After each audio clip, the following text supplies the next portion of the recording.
All right, guys, welcome back to the stream. Welcome back to the channel. Welcome. If you are new here, thank you guys so much for joining me today and waiting patiently, as always, for the intro to finish up.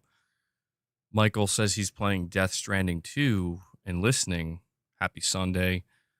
Good stuff, Michael. Yeah, I was playing some more Death Stranding 2. Starting to make some progress, but still pretty clearly think I'm just a little bit more than halfway through the game at this point. I had quite the challenge that I ran into yesterday when I was playing it. Irfan, what's going on, man? I'm doing good. Toolman, what's going on? JMR, Paul, appreciate you guys joining me on this Sunday. 0 Point says, MBG, we got to talk about Ghost of Yote, bro. It's unacceptable. The game feels like a DLC. Ooh, I disagree with that one. 0 Point. We'll talk about it. We will talk about it. But I have to say I disagree on that. Michael, you're saying you just finished chapter 8. You've been exploring way more than pushing story. I feel like I've been doing that as well as trying to like 5-star different different compounds because yeah, I think I'm about halfway through chapter 8 right now. Really cool boss battle that I just encountered. Very cool, actually. And yeah, I can tell that this is kind of the tipping point of, as I go further, like the story's going to start kind of, I think, picking up a little bit, getting a little bit crazy. Yeah,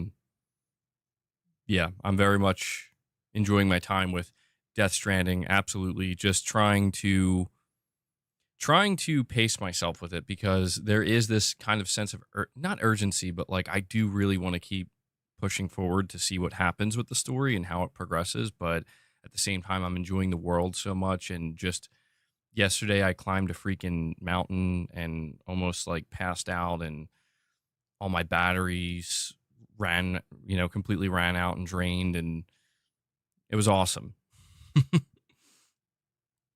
We have Nicodemus, a member for 21 months. He says, hope you and the family are doing great. Was finally able to pick up a Switch 2. We are having a blast playing Mario Kart together. Awesome console. Well, I'm happy to hear that, Nicodemus.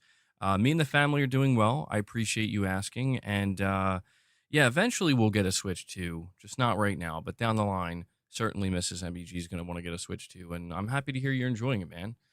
Sounds like a good time. And thank you for being a member for so long, dude. Garrett says, I'm on chapter 8. It's amazing. Generic White Male says he's starting Cyberpunk 2077.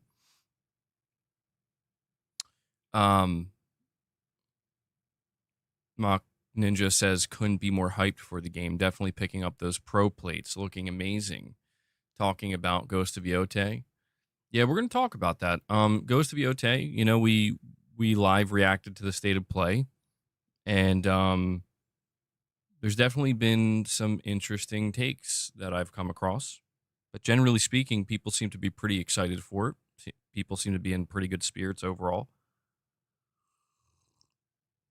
But, as usual, there's some nonsense. Yeah, that's the one thing that I feel bad about. If you have a base model PS5, you kind of got screwed over by Sony with the Ghost of Yote limited edition plates. That sucks. But I mean, I guess I kind of understand why they're doing that. But at the same time, it's like, bro, Sony, come on. You got to support the OGs, man. What are you doing? Some ridiculous takes. Oh, yeah, absolutely, Michael. Yeah, I've seen some.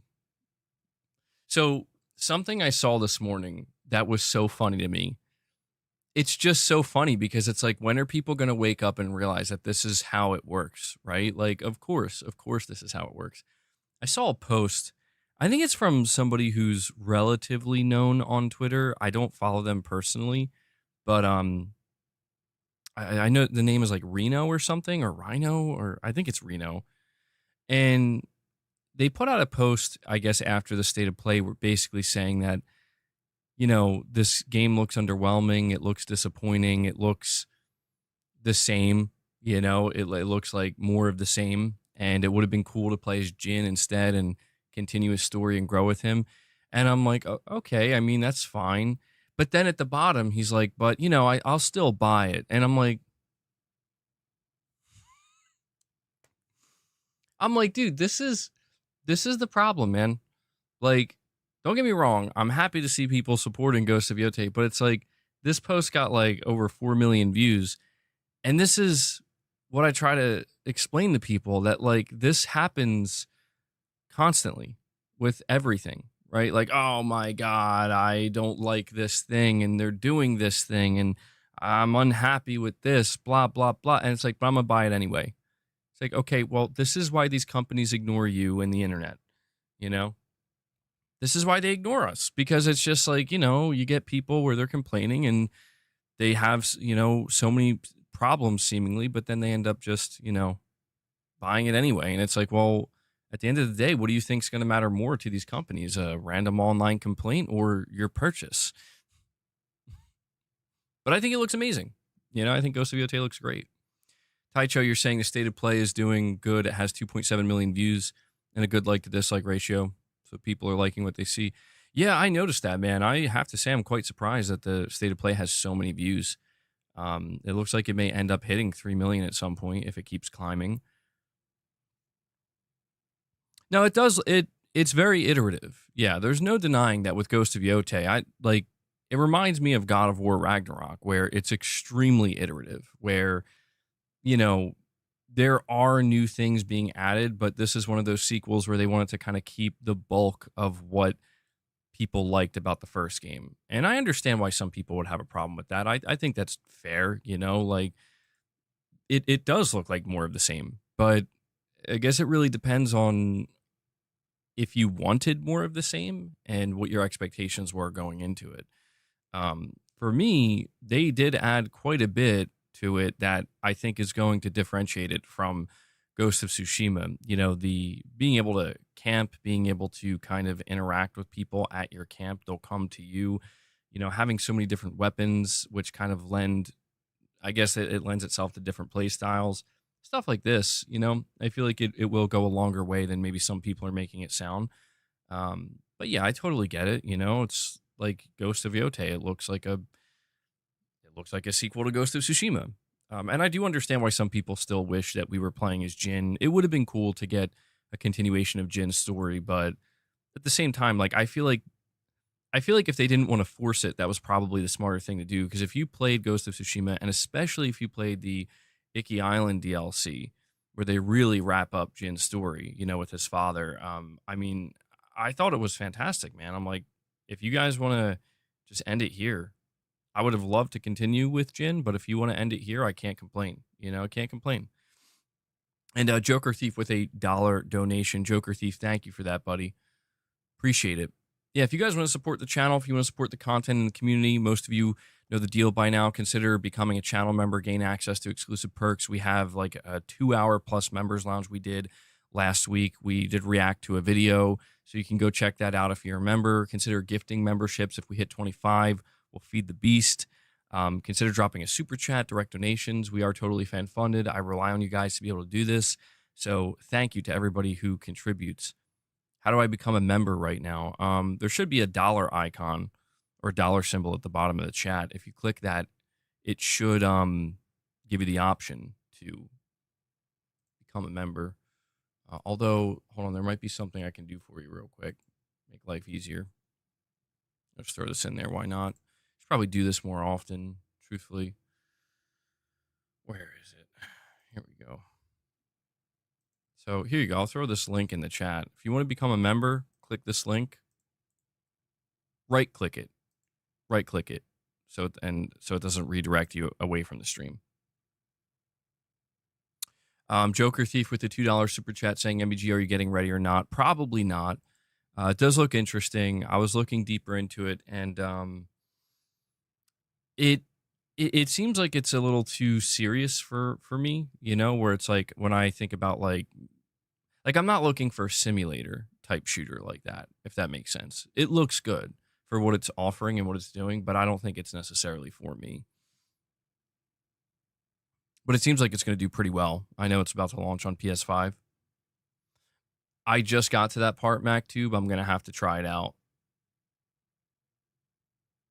Michael, you're saying I noticed that with DS2 and Ghost of Yote, the distance level of detail seems to be okayish, maybe a little underwhelming. Must be open world problems still. It's possible. Yeah.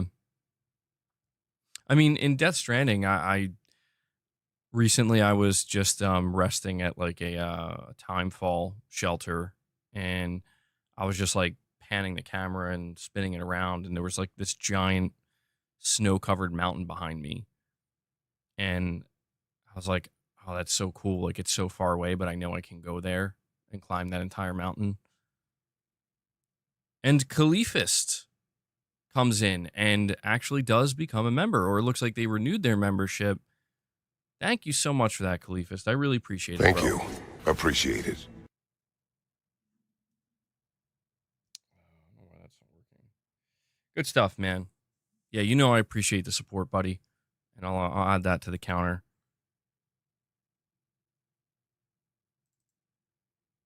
I mean, I'll be honest, dude. I feel like people. I'm not saying there aren't some valid criticisms for Ghost of Yote based off of that state of play.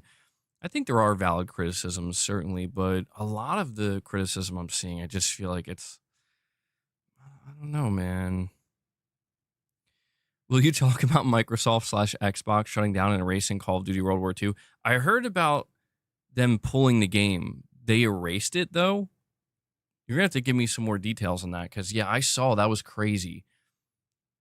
Like, basically, if you downloaded Call of Duty World War II onto your PC through Game Pass, your computer got completely hacked and taken over by hackers. It was insane. Like, it's crazy, man. This is why I don't game on PC, bro. We have Big Bev with a super chat. Thank you for that, buddy. And they say, let me move it over here. I was excited for Ghost of Yote until I found out today that it was written by the same writers as Dragon Age the Veilguard. Concerned for the story. Well, you need to be careful with that, Big Bev. I mean, it's understandable why when people see that, they're going to be concerned, because, I mean, look at what happened with Dragon Age. However, from what I've looked into, for the research that I've done, it seems as though the people who were working on Dragon Age Veilguard before they got hired by Sucker Punch, they basically, the final product of what Dragon Age Veilguard ended up being, they had nothing to do with. Like, they did do work for the game, but I don't think any of it ended up getting used, because they apparently left like really early in development. And Dragon Age Veilguard, its development, and I'm assuming its writing and everything else, got rebooted, I think, like 2 or 3 times. So what I'm trying to say is there's a really good chance that the writers that contributed to that game, none of their stuff ended up actually getting used, or it was changed dramatically. So as of right now, I don't have any concerns about the story, because I haven't seen anything based off of what they've shown that, makes me feel a certain type of way. It seems like it's a revenge tale. You're going after 6 specific people that, destroyed your family, and you're picking them off one by one. They seemingly are not revealing too much about the story. There are going to be flashbacks. I got to be honest, I'm not nervous about it. And this is one of those things where if I go to play the game myself and it's just like, my God, this writing is awful or something, or like, I'm not feeling the story at all. Then I'll be concerned as I progress. But I think right now, like, I've seen, one of the most annoying things that I've seen, not that I went looking for it really, it's just it pops up, is, the anti-woke crowd, really kind of attacking Ghost of Yote. And I'm just like, I have yet to encounter like Big Bev, what you said is probably the most damning thing I could find if I were to even look. Outside of that, it's like people, the only other thing that I've seen people throw up that, again, I've covered this numerous times and I will continue to do so, is people don't like the actress that they have playing Atsu, and they don't like her personal politics, and they don't like what she tweets about, I guess. And I've told people, like, if you don't want to buy this game and support this game because of that, I can respect it. I get it. You know, if you don't want to separate the art from the artist, um, that's your prerogative, you know. However, I do think that based off of what I've seen in the state of play and in every trailer, I have yet to encounter something that's been presented to me by Sucker Punch themselves that makes me go, "Ooh, I don't know about that." I'm just being honest. Like everything I've seen, I'm like, this looks really good. Like this looks really fun. This looks like a game that I'm gonna have a great time with at the end of this year. Um, I understand again that some people are upset because it's like, where's Jin? Where's my Jin? And it's like, I get it, dude. Jin Sakai is one of my favorite characters too. But like this is where people I get confused sometimes because people get upset when something gets run into the ground or when things get artificially like stretched out because it's like, oh, we got to keep it going, you know? But then they also get upset when it's like, you know what? I think we said everything we need to say with Jin Sakai and his story. You know, there's really no reason to continue it. We think it's just a complete, full circle. Yeah, like what is wrong with that, man? I don't understand why people I don't know what people want anymore. I feel like if you bring Jin back, you're at risk of like, oh, this isn't as good, as the first one, or I like Jin better in the first game. If you don't bring him back, it's like, oh, I want a Jin, I don't want a new character. I just feel like it's like the old saying goes, like, you can't please everybody, man. You can't make everybody happy. And Michael Lynch with a $5 chat says people need to get over that this game is not about Jin, a bunch of whiny babies, false disappointment. Well, people are whinier than ever before, man. And again, it's not to say that there isn't valid criticism, but more often than not, that valid criticism just gets washed away and totally overtaken by just kind of like what you're saying, just people whining and crying and like trying to find every little thing they can to make it seem like this is some major disappointment. And that's why I wanted to open the stream by talking about that viral post where it's like, oh, here we go. Oh, it's not the game I wanted, and it's not Jin Sakai, and it just looks like more of the same. What is Sucker Punch doing? Anyway, I'm going to buy it. And there you go. And there you go. Like, I try to tell people, like, the internet is rarely often a reflection of real life. And, you know, I think that if we're going to look at the internet, it probably is best to just look at how the state of play is doing.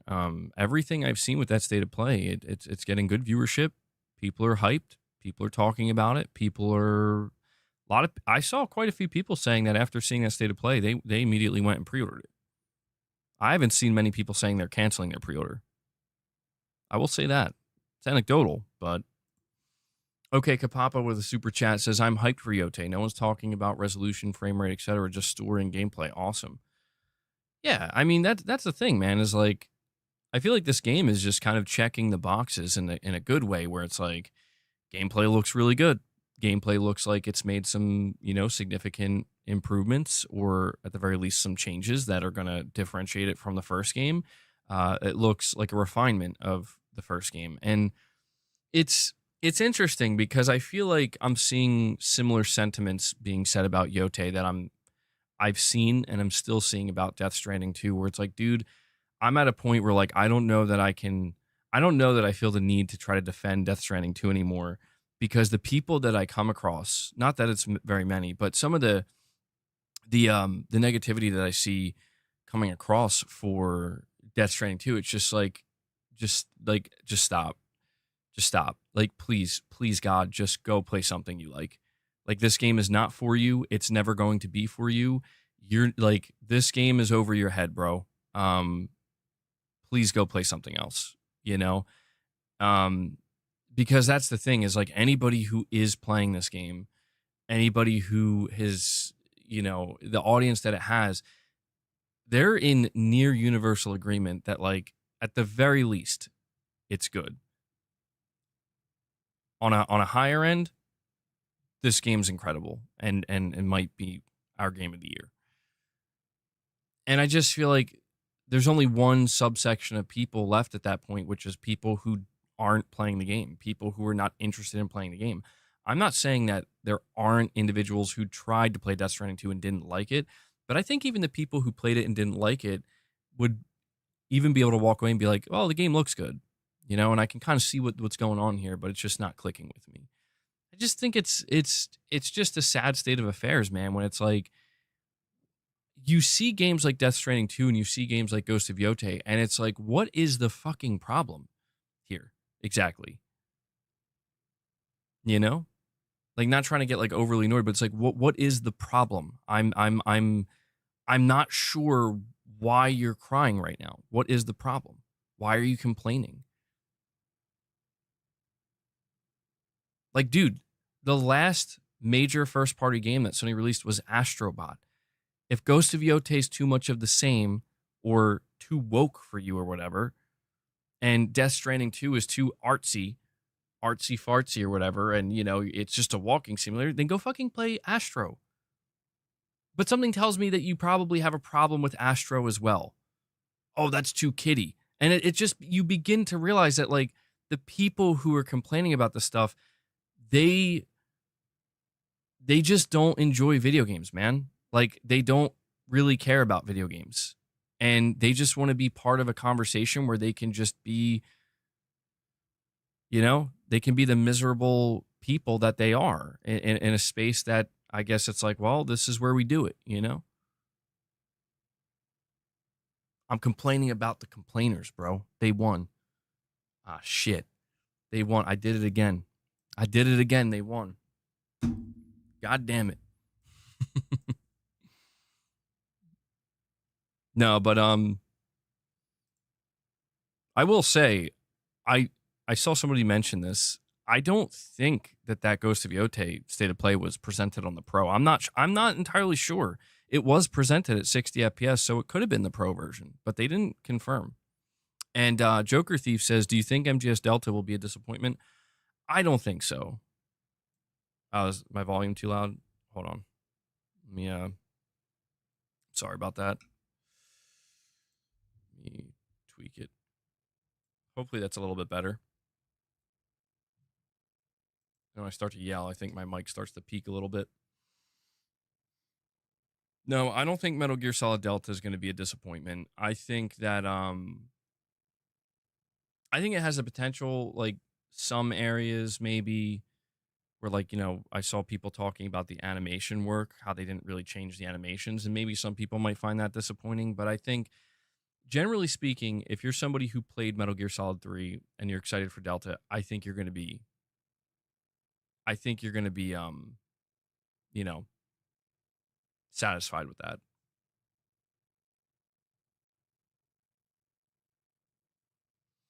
Yo, Septillion, I can't tell I can't tell if that's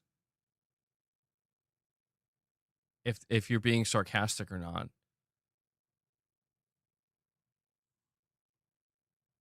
At the start of the state of play, it said captured on PS5. Yeah, that's true. It did say that. So I guess it was a base PS5. Why is no one talking about the changes they've made to the open world and exploration, like the inherent clue system and interrogation system and the spyglass?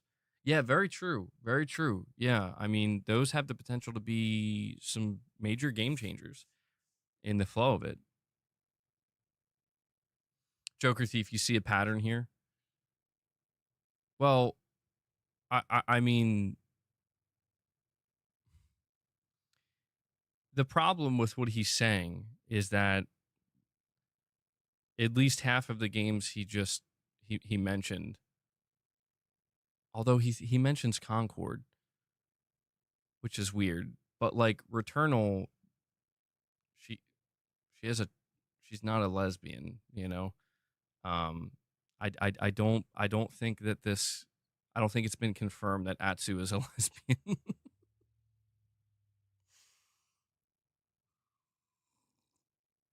What actually is valid criticism from a 20-minute show and tell? Like legit criticism. I saw none.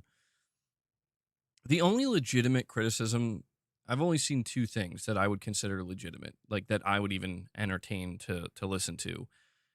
Number one is the graphical fidelity. Some people feel as though it looks too similar to the first game, and it doesn't look like a generational leap, at least not enough. I get that. I get that. But I still think it looks very, very good. And I think that's something that's worth pointing out as well. Um, Not as like a counterpoint necessarily, but just as a kind of, the second thing is people again saying that maybe it looks too much of the same, right? Like it looks too similar. And if that's something that disappoints them, I think that's valid. I saw that with God of War Ragnarok, and I think it's valid. Where it's like if you're less interested in this game because it looks very much like it's iterative. You're just like Spider-Man 2 Horizon. I get that, and I think that's valid. And I think what that person is really trying to say is that they really just want something new. And I get it. Like it is a sequel. It is a sequel. We've gotten a lot of sequels, and I think it just shows that some people have desire. Well, they do want some new stuff, and to that, I say, hey, go play Returnal. Um, Intergalactic is coming up, man. Santa Monica's making a new IP as well. Like Saros is coming out. These are newer games that they're taking a little bit to cook, obviously, but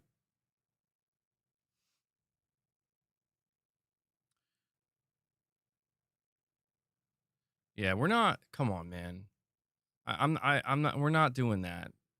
We're not doing that today. Certainly not.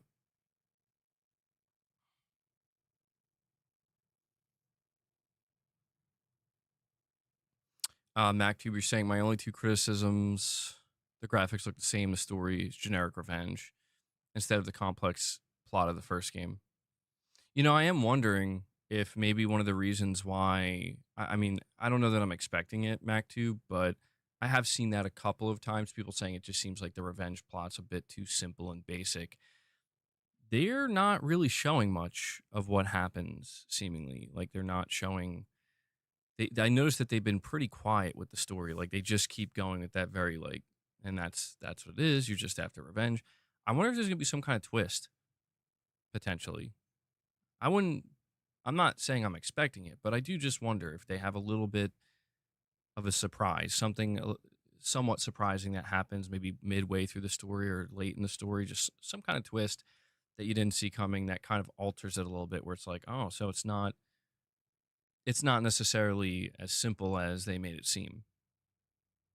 I could see that potentially happening because the story of and you know what? To be honest, though, like if that doesn't happen and it is just like, yep, it's just a simple revenge story, I'm cool with that, man. Like I'm cool with simple stories as long as they're told well.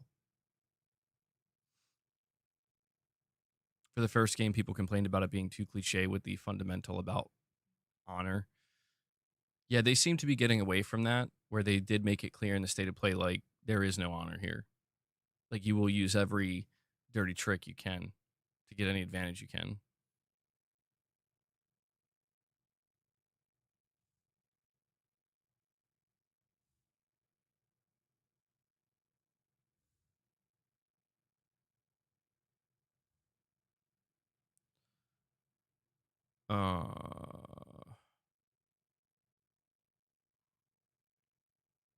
All right. Dude, I'm sorry. I'm just looking at this interaction between Joker Thief and Titus, and Titus is like, "Yo, for real though, like real shit." Hmm. Oh, Joker Thief coming in with the chaos, bro, and Big Bev comes in. Big Bev comes in and drops 5 membership gifts for you guys.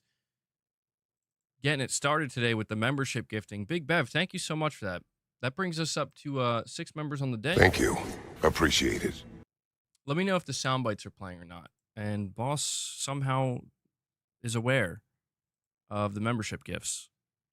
Um, can you just chill where you are? That'd be great. Just stay right there. No, don't go over there. Don't go over there. Just stay here. This is fine. This is fine. You will stay here. This is good enough. I mean, honestly, I do prefer the name Joker Thief over the first one.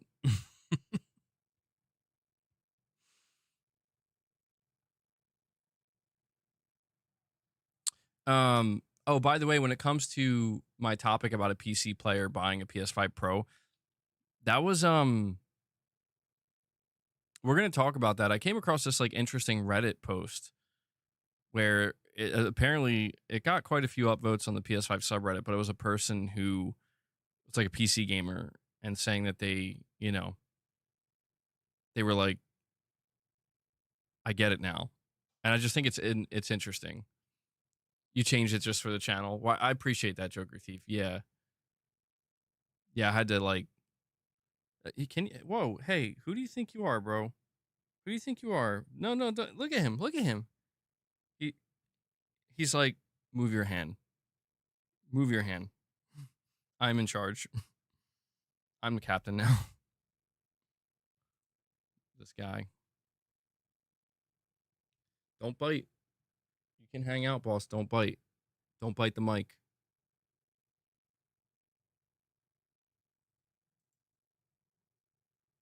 He is the boss. He is. And we have a super chat from Michael Lynch. Sorry to keep you waiting, Michael. If I could just get boss under control. It says revenge. Oh, hold on. Revenge is one of the most powerful and satisfying story beats in media. I mean, what the hell else do you want in a game that focuses on combat? Dude, I love revenge plots. It's like I said, Michael, I do think people are being a bit hypercritical.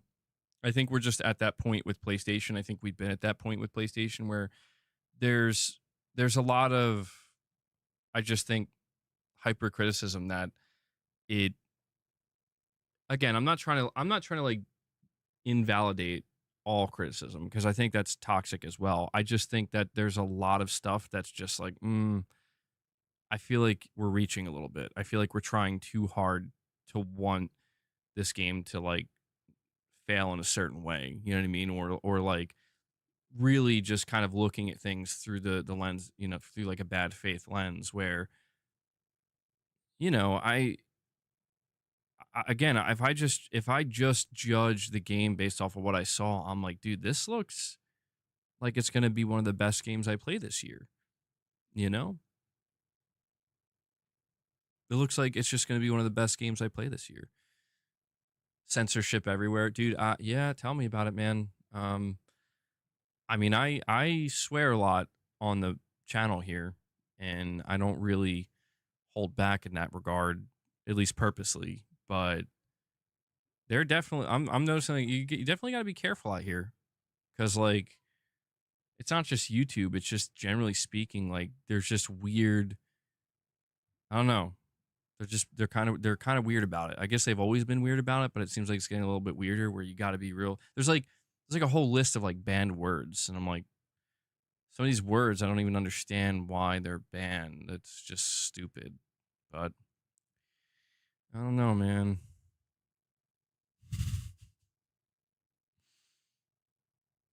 If Xbox had a game like Yote, everyone would be happy. Oh, I'm sure. I'm sure. Yeah. Dude, yo, I I saw a couple of you guys talking about this in the chat. I watched some of or no, actually I watched the whole podcast episode, Moore's Law is Dead. He had a recent podcast episode where he brought Colin Moriarty on.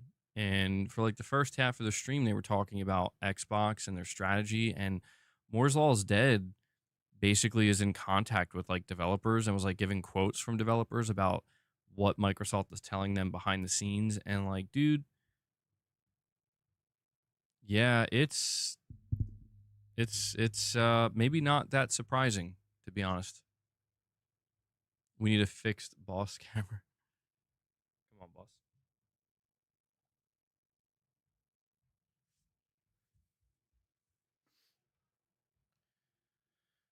All right, let me move this over here.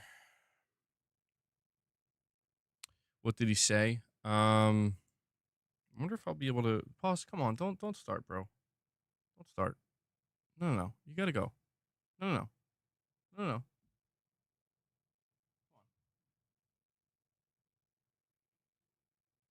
Um, I'll see if I can find the clip.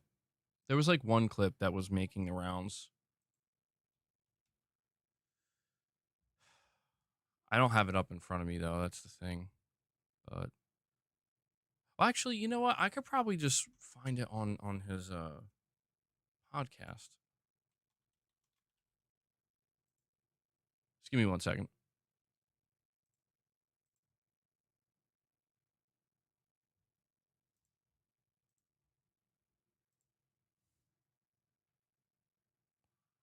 He did like an addendum. Here we go. All right, let me see if hopefully this will come through. It's like, are you kidding me? They're going to focus on making Windows work better and try to compete with Valve more directly.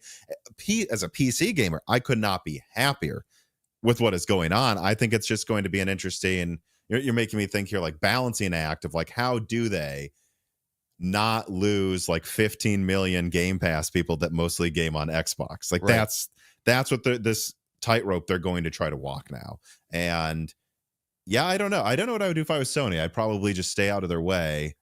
I don't know if I'd put Xbox on PlayStation or not. I could make an argument either way, but it's if I was Sony, I'd be doing my best probably to just try to not get in the way of letting that not go well. So hopefully more people come to PlayStation or something is probably what they're doing.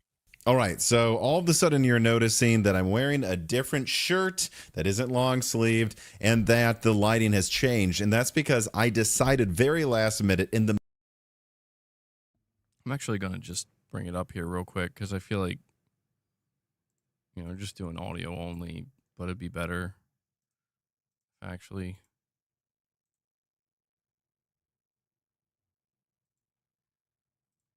Give me 1 second here, guys.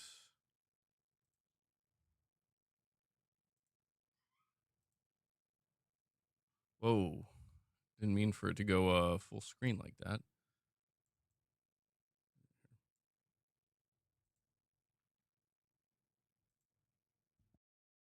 middle of Gerard, the Moore's Law Z editor, editing the podcast to add a last minute addendum to this episode, specifically after me and Colin Moriarty discussed the Xbox handhelds and the likelihood that they would have backwards compatibility, because I thought it made the most sense for us to have our conversation there, where I bring up things I was hearing from developers, and then after that, edit in things that I confirmed right after I finished recording.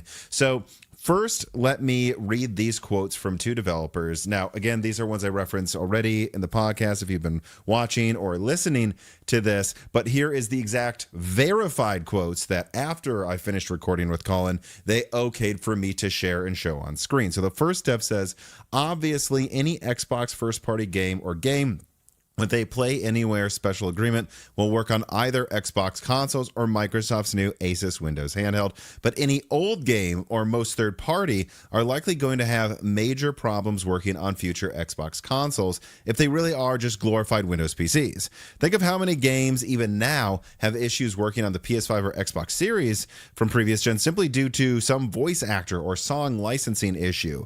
Now imagine how many Xbox 360 games, for example, might have some deal for Xbox console DLC, but not for it if it ran on PC, thus breaking a contract and opening themselves up to a lawsuit, you would say, which the second dev that okayed me for a quote in this episode said this: I can tell you that we specifically have opted out of Play Anywhere for our game, and therefore ours is at least one that we would sue Microsoft over if they told us it now runs in backwards compatibility mode through some PC Xbox app. Microsoft does have an opt-in for Play Anywhere option, but the grand majority of devs, that is, opt out of it.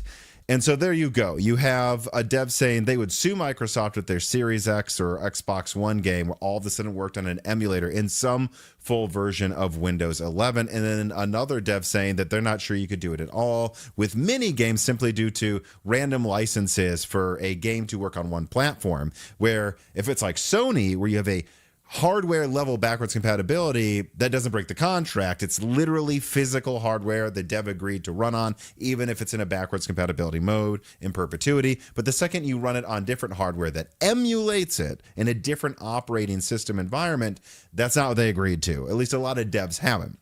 And that is where this was going to end. I was just going to have Gerard, the editor for Moore's Law is Dead, just show these quotes on screen while I was talking with Colin and leave it at that. But then this snowballed further. One of my game developer sources sent me Xbox Live developer communications. These are not public. This is like a behind-the-scenes forum just for devs and Microsoft. So devs can just ask questions, and then without it being public, Microsoft can respond. Because of that, I cannot share these images, lest I possibly invite legal attacks on me once again, like what happened when Sony confirmed that my leaks about the PlayStation 5 Pro were 100% correct by polling one of my videos. You could look into that if you want, and also take that as an example of I'm not making this up. And because I have that proof now, and I had to go through that and actually hire a lawyer, I'm not going to do that again, but because I had to do that and it's public, I think you can trust me and I don't have to show you on screen what I was sent. Now, what I will now say, though, is without showing the screenshots, I have a dev asking, I saw it in screenshots, I should say, a dev asking Xbox for clarification on if there will be Xbox Ally X dev kits and also what they need to know about compatibility. And then the Xbox outreach customer service person in this behind the scenes forum responded with these quotes. I'm quoting directly here, even if I'm not showing it. First quote, "For the submission process, there are no changes planned at this point," for the Xbox Ally X, by the way, "since it is a PC device." There's a direct quote. They directly just call it a PC. They do not say it is an Xbox behind the scenes. So I mean, I probably should have paused a little bit earlier. I was just got kind of, I don't know, really interested in what he was saying there. Behind the scenes, they're calling it a PC device. Not necessarily surprised by that. It is kind of funny to think, though. It is funny to think that while there's like certain people in the fan base, they're insisting it's Xbox, it's Xbox. You have Microsoft literally themselves behind the scenes being like, yeah, it's PC.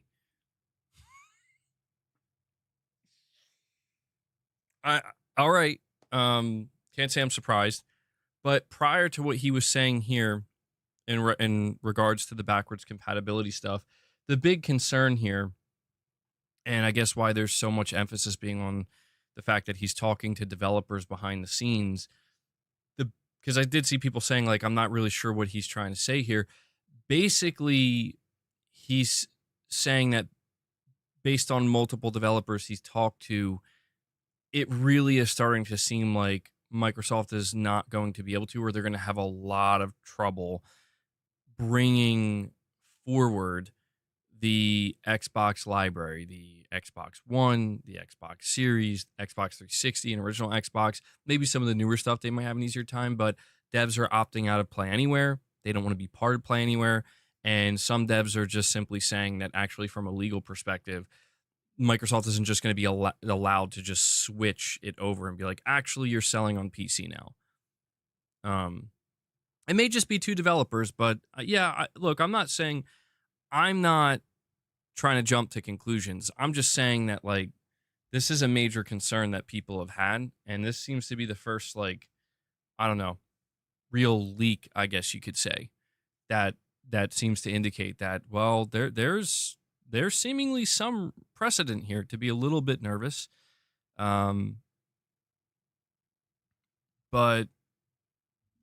all right, boss, come on, man, you need to chill. Don't start knocking everything over. Relax, boy. Sheesh. All right, let's finish the clip here.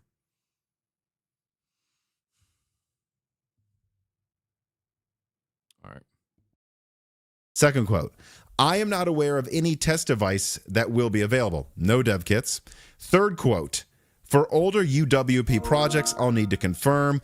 And long story short, without showing or reading paragraphs of info, this is someone at Microsoft, and I asked a developer contact of mine if I'm interpreting this correctly, and the person told me I am. Microsoft directly is saying to a dev behind the scenes that they have no proof of any games before Xbox Series S or X working on the Ally X. Now, they're not saying necessarily none of them will. I'm sure I think there were Play Anywhere titles or some equivalent to that on the Xbox One. Some of those might work. but full compatibility or assistance in porting games, because they have a new method of doing that, of making some pseudo compatibility between the Xbox Series consoles and PC. They're not going to help you if it's before the Xbox Series. And so maybe you can, but they're not going to provide a bunch of assistance. And so, yeah, this to me suggests that with people at Xbox not bothering with dev kits or porting help for pre-Series S or Series X games, and then multiple devs also telling me that Xbox would breach contracts and open legal attacks up to themselves if they had an emulator on PC. And behind the scenes, Xbox is directly calling the Ally X a PC. They are not calling it an Xbox. They're saying, you don't need a dev kit. You don't need any of this. It's a PC. Don't worry. It's just running Windows. I have to take all of this together and warn Xbox users that, unfortunately, if you want your games that aren't Play Anywhere to work on future Xbox consoles, the safest bet is to apparently buy them on Steam, like Colin and I were just suggesting in our conversation. It's not just a suggestion anymore. I feel like I have evidence showing that might be a fact. It seems Microsoft does not care what happens to your library of 25 years nearly of games from Xbox to Series X. And for those that doubt that Microsoft might do this, that they might come out and say, hey, look, if you have a Play Anywhere Microsoft game, obviously that runs on Windows, so it's going to run on the handheld, but your overwhelming majority of your titles that you've garnered over 25 years, that's not going to be compatible. Anyone who doubts they would do something like this, they have already done that before with the Windows Live, the Games for Windows Live store. In fact, I was a casualty of that. I had Age of Empires 3 on that as a... Well, damn, dude. Yeah, I don't know. What are you guys thinking?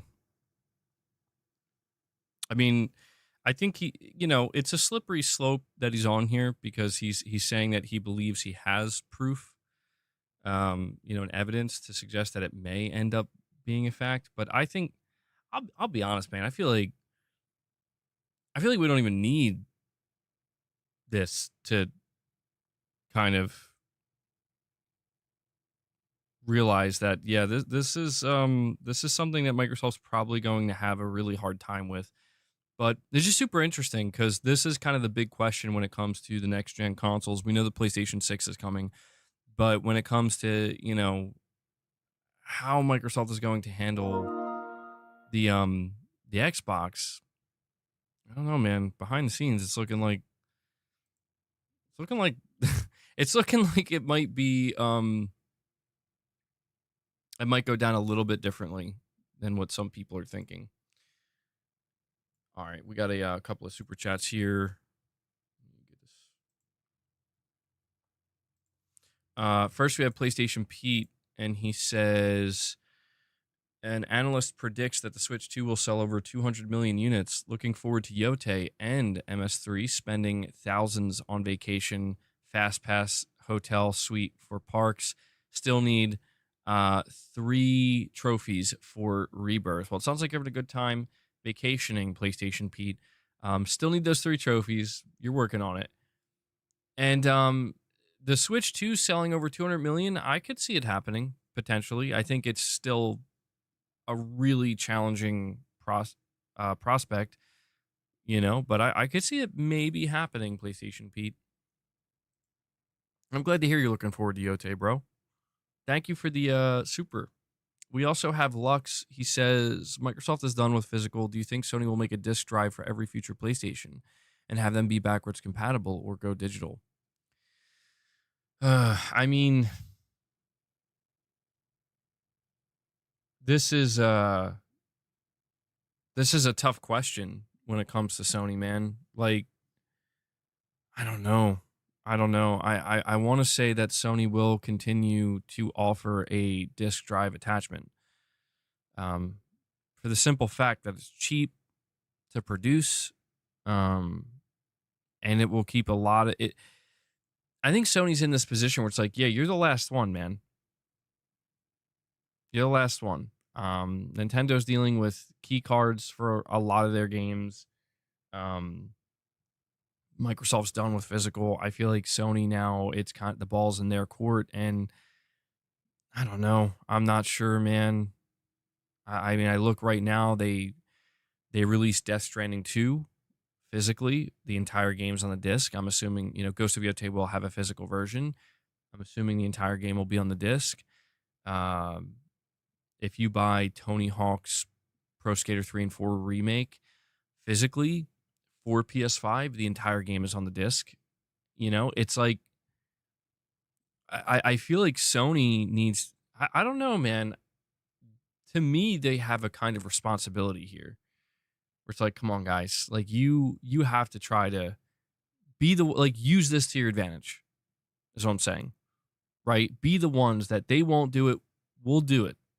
We'll do it. But I don't know. At the same time, I could see the leadership at Sony being like, well, let's just let it go. Everybody else has moved on. Let's just let it go. But at the same time, we need to look at the fact that Astrobot, a game that's so important to Sony, it's a game that's so important to Sony, dude. 50%, 55% of Astrobot sales were physical. I mean, you look at that, and it's like, I don't know that I would go all in with digital Sony if I were you. I don't know. Dark Horse, you're saying the same guy said the PS5 was 33 teraflops. You talking about the Pro? Grain of salt? Well, Dark Horse, I just need to clarify. Are you talking about what he leaked about the Pro?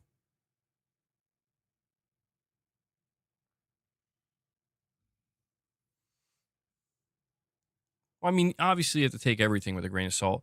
Well, I think he was talking about floating points, man. Like there's basically two ways to measure teraflops. And I think when he was using the 33 teraflop number, I think that was counting like I forget exactly how it's done, but basically like the real teraflop number is like cut in half. Half of whatever number that is, if that makes sense. But his leak was legitimate. And Steven Leon coming in out of nowhere, dropping 20 membership gifts from the sky. Holy shit. Again, let me know if the sound bites are playing. I don't know if they're playing or not. Bro, Steven came in on the last stream and dropped 50 memberships, and he's keeping it going. He's got 20 more for you guys. And just like that, we make it to 26 members on the day. Boasty, read me. It's time to feed the beast. To feed the beast. Steven, thank you so much, man. You've been so generous to the channel, to the community, to the family. Got to play a soundbite. Hold on. I got to play the soundbite for Steven Leon. Haven't programmed it in yet, but it's fine. I can just keep referring to this clip. Suck on this! There you go, Steven. That's for you, bro. Yeah, let me update the member goal.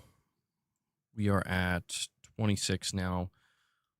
We'll see if we can do a stretch goal, go to 50. We could give Leia some catnip, maybe. Maybe reps, too. I told you guys I would do reps. All right, boss.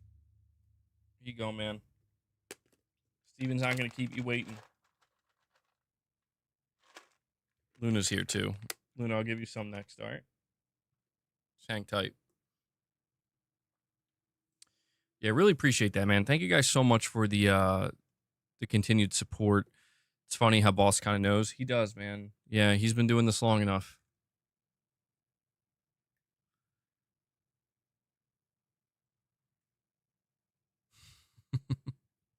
Family, bro.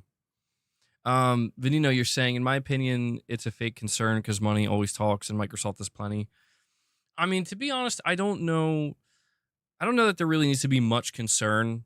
I think at this point, I think Microsoft knows that if they can't promise your entire library goes forward, I think they know that the people who are still here will likely move on with them.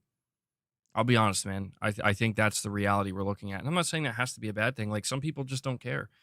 Not everybody cares about backwards compatibility. I know that sounds shocking, but it's true. Like, there are plenty of people that they actually really don't care. Like, they're just looking to move forward. And if their old shit gets left behind, then whatever. I think that's uncommon these days because of digital libraries. But Leo, you didn't miss too much. We talked a little bit about Ghost of Yote.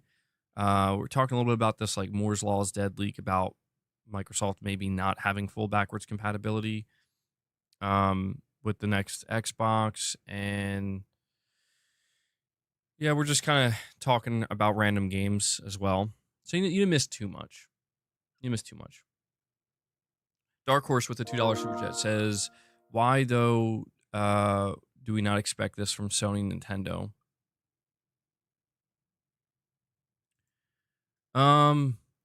Well, Dark Horse, I think the major disconnect here is that Microsoft is trying to do something, I would say, dramatically different from both Sony and Nintendo in that they're going to put out a piece of hardware that they're going to have the Xbox logo on it, but it's going to be like a PC essentially. It's going to be a Windows-based PC that's going to kind of, I guess, try really hard to make it seem like it's just as streamlined as a console. And the problem with this is because Microsoft is essentially like moving away from their traditional Xbox hardware and their traditional Xbox ecosystem, the question of, well, like, what happens to our Series X and S digital library, our Xbox One digital library, 360, even original Xbox. These are things that, because like we have to keep in mind that in 2015, one of the biggest things that Microsoft announced was backwards compatibility. This was like a major announcement, like a major win that Microsoft needed at the time. And they've been kind of like, to their credit, they've done a phenomenal job. But it just seems like some of that may end up not moving forward because Microsoft is basically completely shifting their strategy. Well, Dark Horse, it seems like you're getting a bit on the defense right now. You're getting a little bit defensive. So Sony made a streaming portable. I mean, I'm not sure, like, what parallels are you trying to draw here? Like, I mean, if you're trying to compare, like, are you trying to compare the PlayStation Portal to the Xbox ROG Ally X? Because in that case, like, the big thing about the Xbox ROG Ally X is that it's not an Xbox. Like, literally. I mean, literally, as in it is a PC. It is a Windows PC device. That you can access the Xbox application, but it's a PC. You can't compare that to the Portal because the Portal is the Portal. Yeah, the Portal is nothing unless you're connected to the internet, and all the Portal does is give you access to your PS5. So, without internet, it's just a $200 nothing, useless tablet with a cut in half DualSense. If you connect to the internet and you have a good connection, it becomes a portable PS5. So they're not comparable. They're just too different. Come on, man. Why is this glitching out like this? Come on. So annoying. Sorry, guys.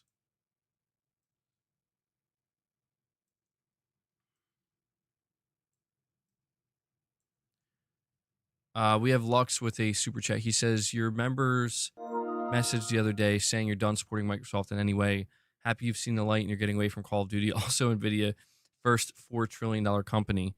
Yeah, not sure what's going on over there with NVIDIA. Not sure how they managed to become the first $4 trillion company, but that is kind of scary in a way. Yeah, I don't know, man. I put that message out when I was watching the Moore's Law is dead thing, and I guess I was feeling a little bit, a little bit heated towards Microsoft when listening to that. But yeah, I don't know that I'll be able to truly escape Microsoft's grasp entirely. Am I gonna like never play Call of Duty again? I mean, come on, dude. I'd be lying to myself if I tried to say I'm never playing Call of Duty Zombies again, man. I'm never doing it. I don't think I can honestly say that. Am I not going to play State of Decay 3? I can't say that. I am going to play that game when it comes out. Hopefully it's actually good though. However, it's just really, really tough these days to feel like, man, it's kind of the same situation I was alluding to earlier, man, where it's like you can have a problem with something, but it's like, are you gonna give it your money or not? Are you giving it your money or not? Are you gonna support him or not? I guess what I mean is I'm gonna be much more I'm gonna have to be much more thoughtful about how how ready and willing I am to support some of the things that Microsoft is doing, because it's just, yeah, man, it feels like they're just,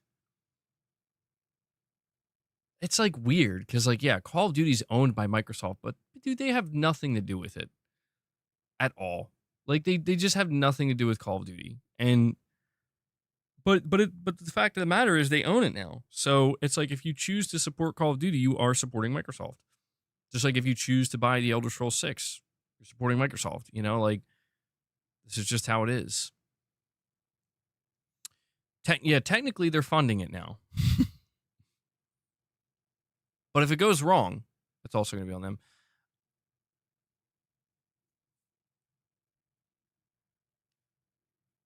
We have Michael Lynch with the super chat, and he says Microsoft are lazy with no artistic talent. They put a tramp stamp on the new ROG handheld, and we're supposed to call it an Xbox. Microsoft sucks.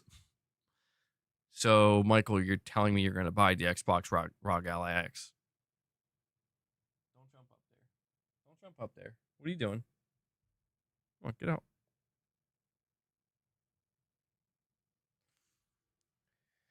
Well, I mean, that's the thing, Michael. I just think that, I mean, honestly, man, it feels like it's hard to rage against Microsoft anymore, because it's like, I know that there's still so much going on. I mean, it's, you know, still you can rage towards the business decisions they're making with the layoffs and, you know, trying to fund AI so aggressively. Okay. I'm not sure what my cats are doing back there.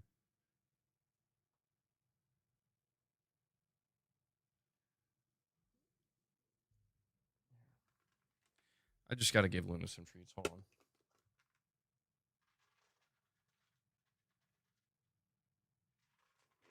Will there ever be a day where we just move on and enjoy PlayStation without thinking about Microsoft or Xbox? I doubt it. I think we're getting there.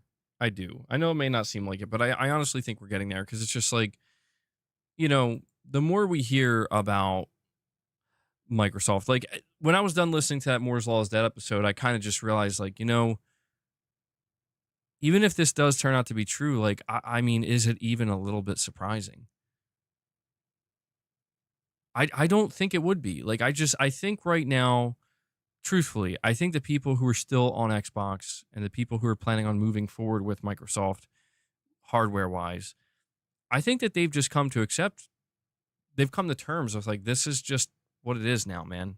Like, this is, it may not be exactly what they wanted. And you know, in some cases it's very different than what we would have expected in terms of competition, but I think everybody's kind of settled in. And yeah, you know, I mean, it's tough to frame it that way all the time though, because, like, yeah, on like a bi-weekly basis there's like a new report or a new leak or a new announcement from Microsoft, and it's like the big kind of like, whoa, you know. But it's like, dude, yeah, I know it maybe would be pointless for me to say, it's like, but like, who really cares? Because it's like, well, we're talking about it, so I guess we care to a degree. But meanwhile, I see somebody in the chat saying PlayStation is trash. Get the F out. How dare you? How dare you? Dark Horse, you're saying my thing is they're both additive devices. Well, yeah. And so really all this really boils down to, Dark Horse, and the reason why people are kind of paying attention to what Moore's Law is Dead is leaking here, you know, talking to developers, is that the major concern about this new device from Microsoft the Xbox ROG Ally X is the fact that it seems to be confirmed that you're not going to have access to your Xbox library unless it's a Play Anywhere game, and most games are not Play Anywhere. So they're going to sell this device with an Xbox logo on it, but you're probably going to use Steam on it. Like, you know what I mean? Like that seems to be the main thing that people are going to be doing on it, playing games through Steam. And this just naturally makes people ask the question, like, well, what does this mean for the next actual console? Like, are they going to do the same thing? And right now, at least when you talk to, based off of the developers that Moore's Law is Dead is talking to behind the scenes, it's starting to seem like, there's not much there to give us confidence. And so, again, if you're the type of person that's okay with that, then there is no problem here. Like, I'll put it to you this way. If you're excited about the Xbox ROG Ally X right now, knowing that it can't play the overwhelming majority of,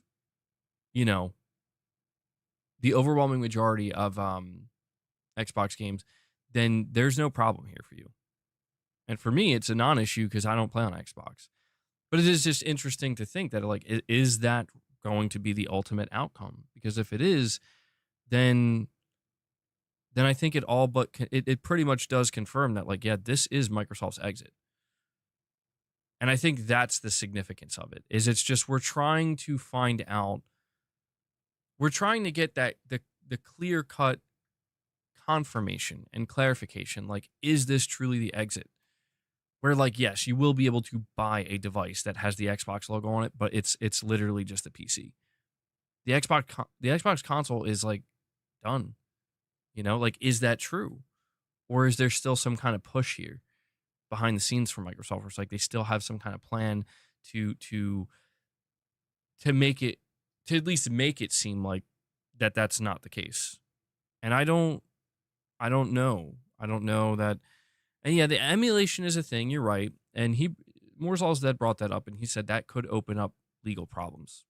I'm not going to go deep into that because I'm not a lawyer. So it's like, I don't know. I guess we'll see. Hold on, I got to let Loon out.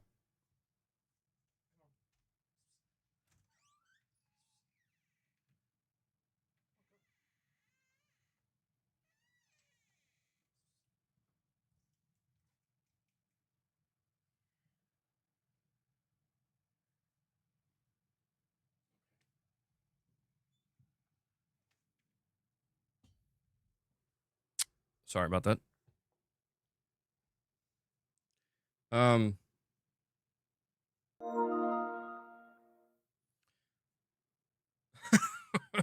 Chris says, call it welfare, pass all you want, but I'm enjoying Tony Hawk right now on it. Well, yeah, man. Hey, that's the thing. Can't deny if you're using Game Pass to play games, can't deny it's not a bad deal. I mean, as long as you don't care about ownership or anything like that. We have Josh Z with a $10 super chat. Josh, thank you so much, man. He says the physical hardware which we own and the software which we lease the moment we agree to the EULA and is required for the hardware run. This is how modern console/games/electronics works, even physical. Yeah, it's a tough thing, I think, for some people where, like, what really is true ownership anymore. I think what you're kind of alluding to here, Josh, well, not even alluding to, but just simply pointing out is that, yeah, man, we just saw Ubisoft update their terms of service or whatever, or their agreement saying, like, you have to destroy your games. if the servers are shut down or whatever, you have to destroy your physical copy and discard it. It's like, what is happening? But this is what these companies want. They want as much control as possible. And I just think the handshake, Josh, that you're kind of speaking about right now, the handshake that has occurred between the corporation and the consumer is convenience. That's the handshake that has, I think, won. That is the deal, so to speak. You know, the business executives want to strike a deal with the mass consumer base. What do they want? Like, what can we give them? What can we give them that will give us nearly full control? And they discovered that convenience is what they want. Convenience. If we make it as hassle-free as possible, as easy and accessible to access as possible, no one will really care about what we call ownership. And it's true. It's absolutely true. And it's also why, you know, some people do still believe that subscription services are the future, even in gaming, where it's like, if you look at music, like, who owns music anymore? Like, who owns, like, think about the music you listen to. Like, do you actually, and to be fair, I would assume there are people who collect vinyl here. Maybe, who knows? Maybe some of you guys even have CD collections or something. But, like, actually, some of you guys probably have cassette tapes. But for most people, hold on.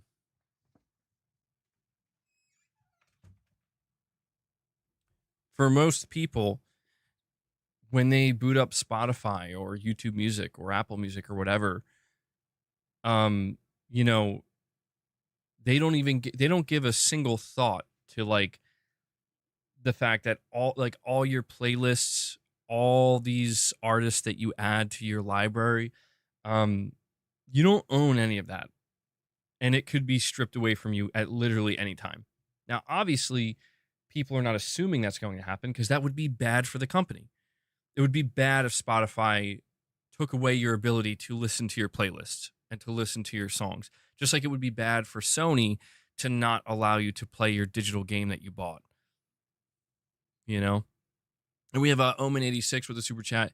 He says, if you need your samurai fix before Yote comes out, trek to Yomi. It's a black and white samurai game which feels like playing a samurai movie. Actually, Omen, I have that game in my library. I think I claimed it through PS Plus a while ago. And yeah, I might give it a shot. I heard it's pretty good. It looks good.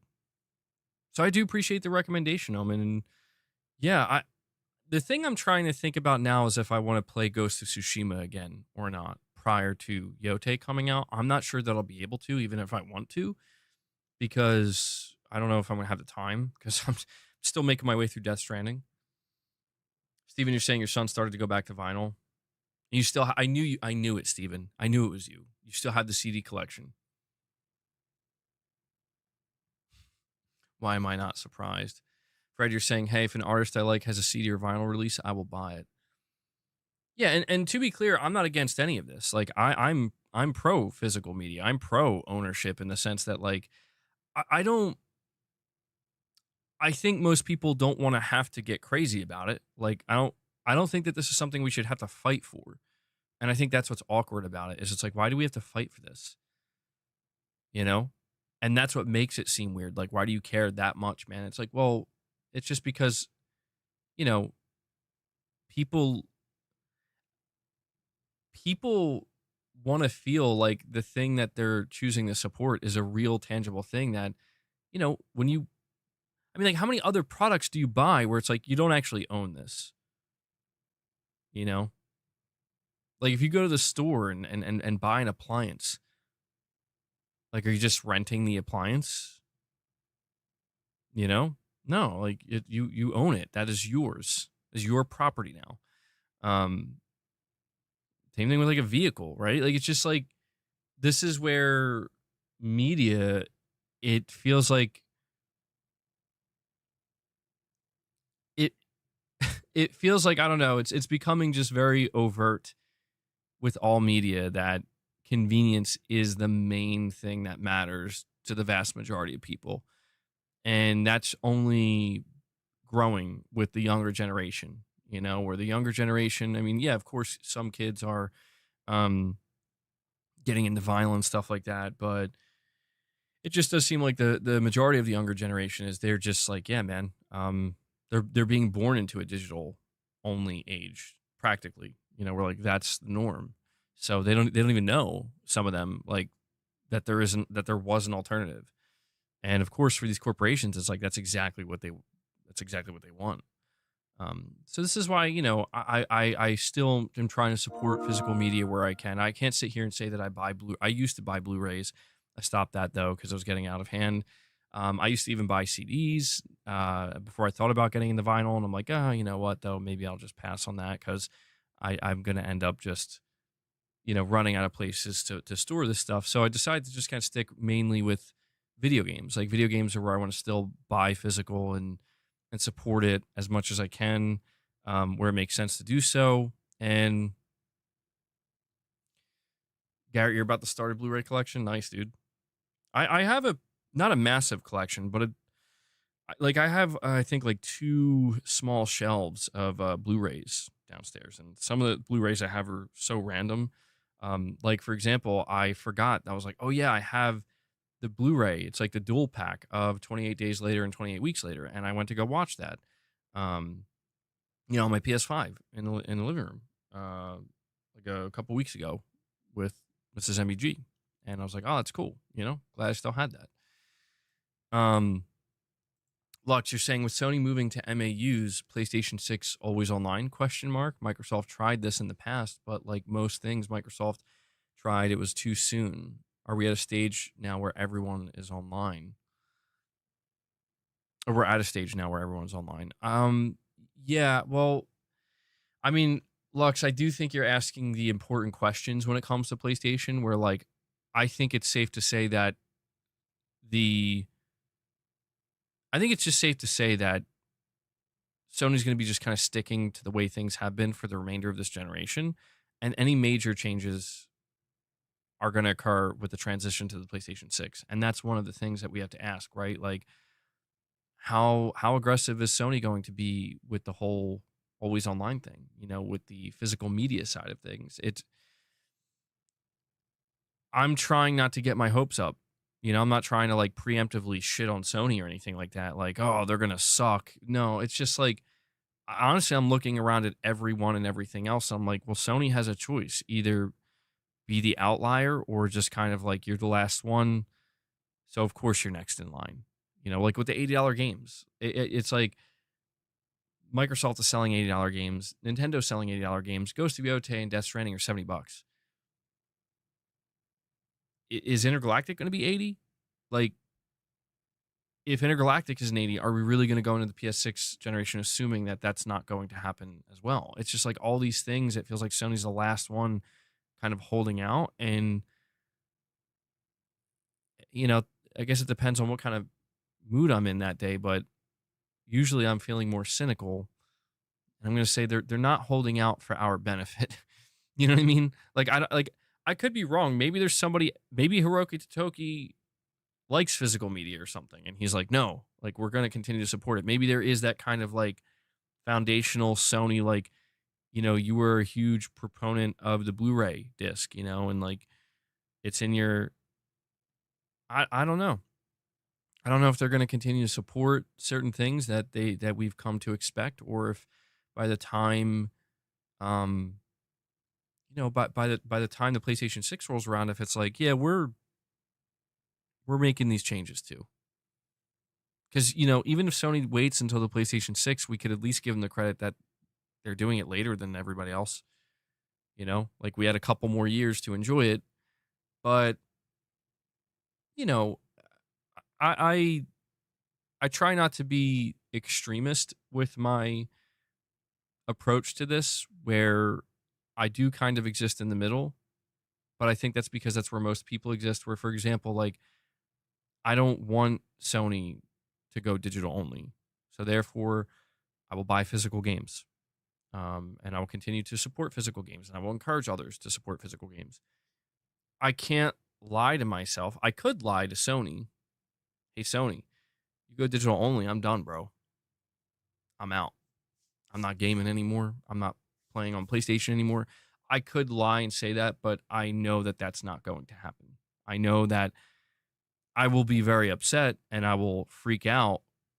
But once the dust settles, it's like, so are you going to keep gaming or what? It's like, yeah, I'm going to keep gaming. I'm going to keep going. I'm trying not to I know I just literally vocalized that right now, but I'm trying not to. I don't want to send that message to Sony. You know what I mean? Like I like with my money. That's why I'm still buying games physically. That's why I still, I bought the disc drive for the Pro. I am trying everything I can to send the message to Sony that like, please continue to support physical games. Because there are still plenty of us out here that want to do that. That it matters. And again, I think Sony, if they were smart, they could use this as a marketing advantage. They could use it to their benefit. But whether they will, or not, remains to be seen. I'm not entirely sure. And Omen86 with another super chat. Thank you, buddy. He says, I've been using the Switch 2 this weekend and absolutely love it. It oozes with that special Nintendo feel. Can't wait to play all those exclusives.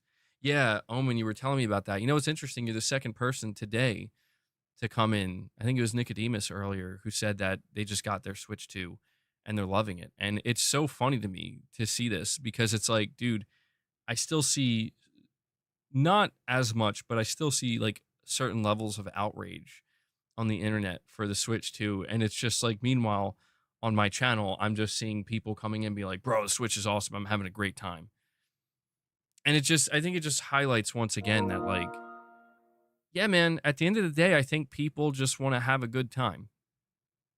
I think that corporations are going to corporate, man. And I think unhappy, miserable people are going to do what they do best as well. And I think in between all of that, you're going to have the vast majority of people where it's like, I want to play video games and have a good time. I want to enjoy myself a little bit. And I think that that's why the Switch 2 is probably killing it right now. Because I don't know. That's what I see with people. They just come in and they're like, I'm not saying Nintendo doesn't deserve the smoke. It's just like, I don't know. I think Nintendo's aware that like the vast majority of people are just, they're just enjoying their Switch 2s, But I guess that's the way it's always been, right? It's the way that it always was, or always has been, always will be, maybe, perhaps. Lux, you're saying the digital only storefront is the end goal 100%.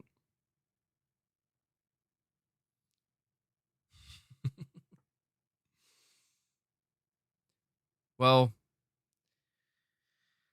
there is a major benefit to, if we're talking from the Sony perspective, there is a major benefit from the Sony side to have a 100% digital only storefront. And that is that you cut out the middleman.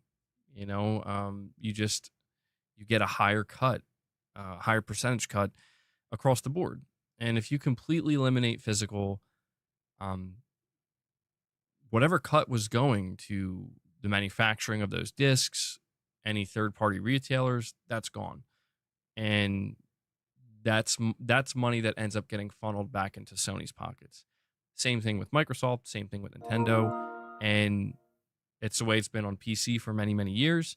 So, yeah, man, I don't disagree that is what they want to pursue. Like, that is the end game here. But I guess what I'll say, if I'm being optimistic, is that I like to think we can get just one more solid generation of physical media for PlayStation. And that would be the PlayStation 6 generation. I actually could see, by the year 2034, 5, 6, somewhere in that range, maybe.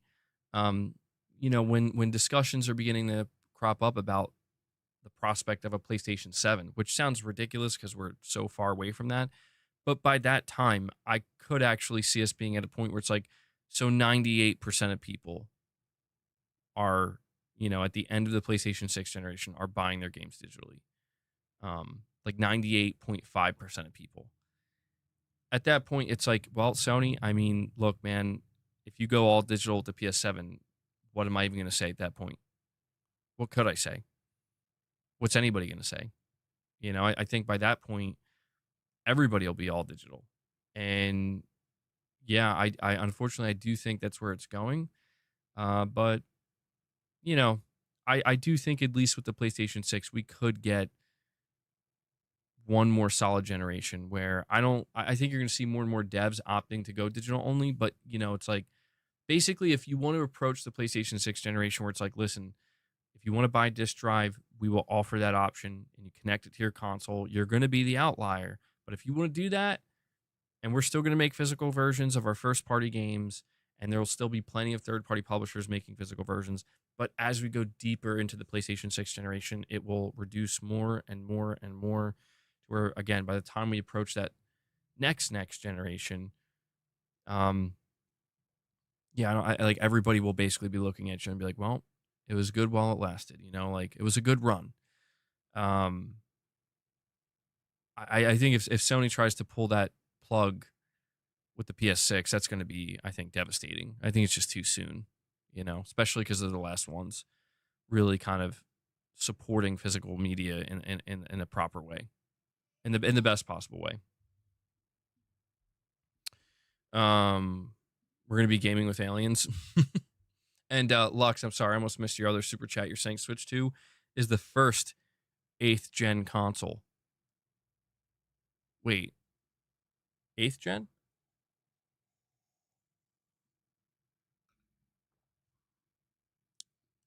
Is that where we're at now?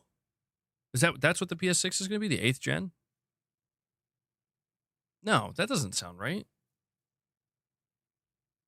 Unless you're just talking about Nintendo.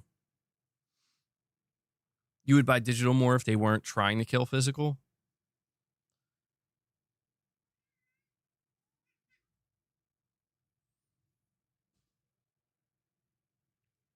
Nintendo bricks because they have the legal right to do so. If you breach a contract you agreed to with their software that includes the operating system.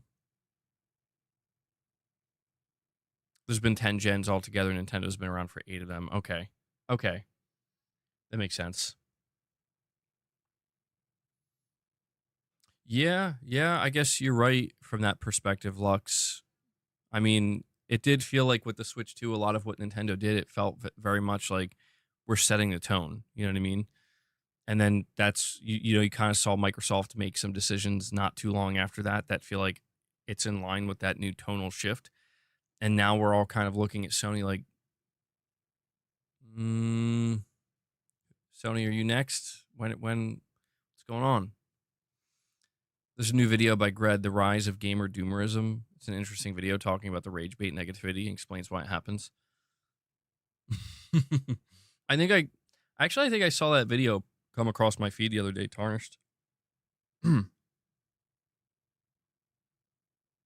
actress has given me a major red flag for the new Ghost game after this. Watch Dr. Disrespect's video on her. I mean, I'll be honest, I'm not going to watch the video, but are you able to elaborate a little bit? Like, give anything? I mean, look, we know that the actress for Ghost of Yote, she's a political activist. You know, I've been on her Twitter page. Like, she seems. I mean, I didn't see anything crazy. I mean, I didn't go looking for it either. But I just scrolling through her page, and it's just like, yeah, she just seems.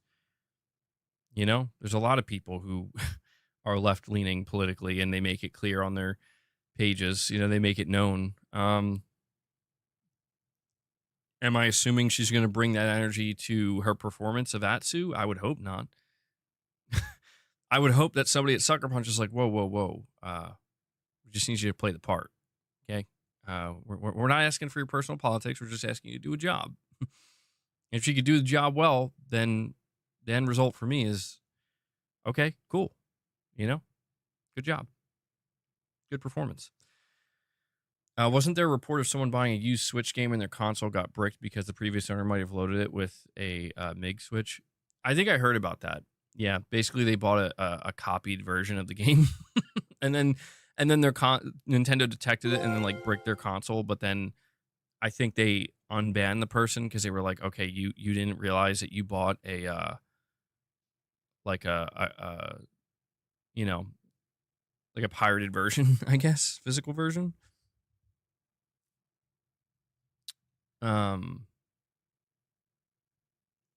Oh, dude, Garrett, that's the thing, man. You're saying would y'all be crying if she had Trump on her page? I mean, there would be plenty of people complaining about that too. And that's where I'm just like, this is why I just think people need to just listen, man. It's the actress playing the role, like what her political beliefs are completely irrelevant to, or should be completely irrelevant to this game.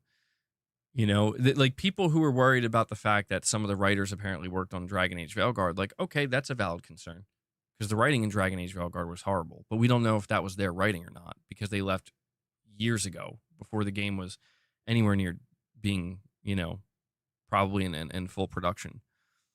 So, you know, I just think that it's like, dude, unless they gave this actress permission where it's like, we want you to insert your personal politics into this character, unless they did that, I literally couldn't care less because, bro, it's just like, who doesn't have strong opinions about stuff these days? Honestly, like I just assume most people have very strong opinions about politics and geopolitics and what's going on in the world.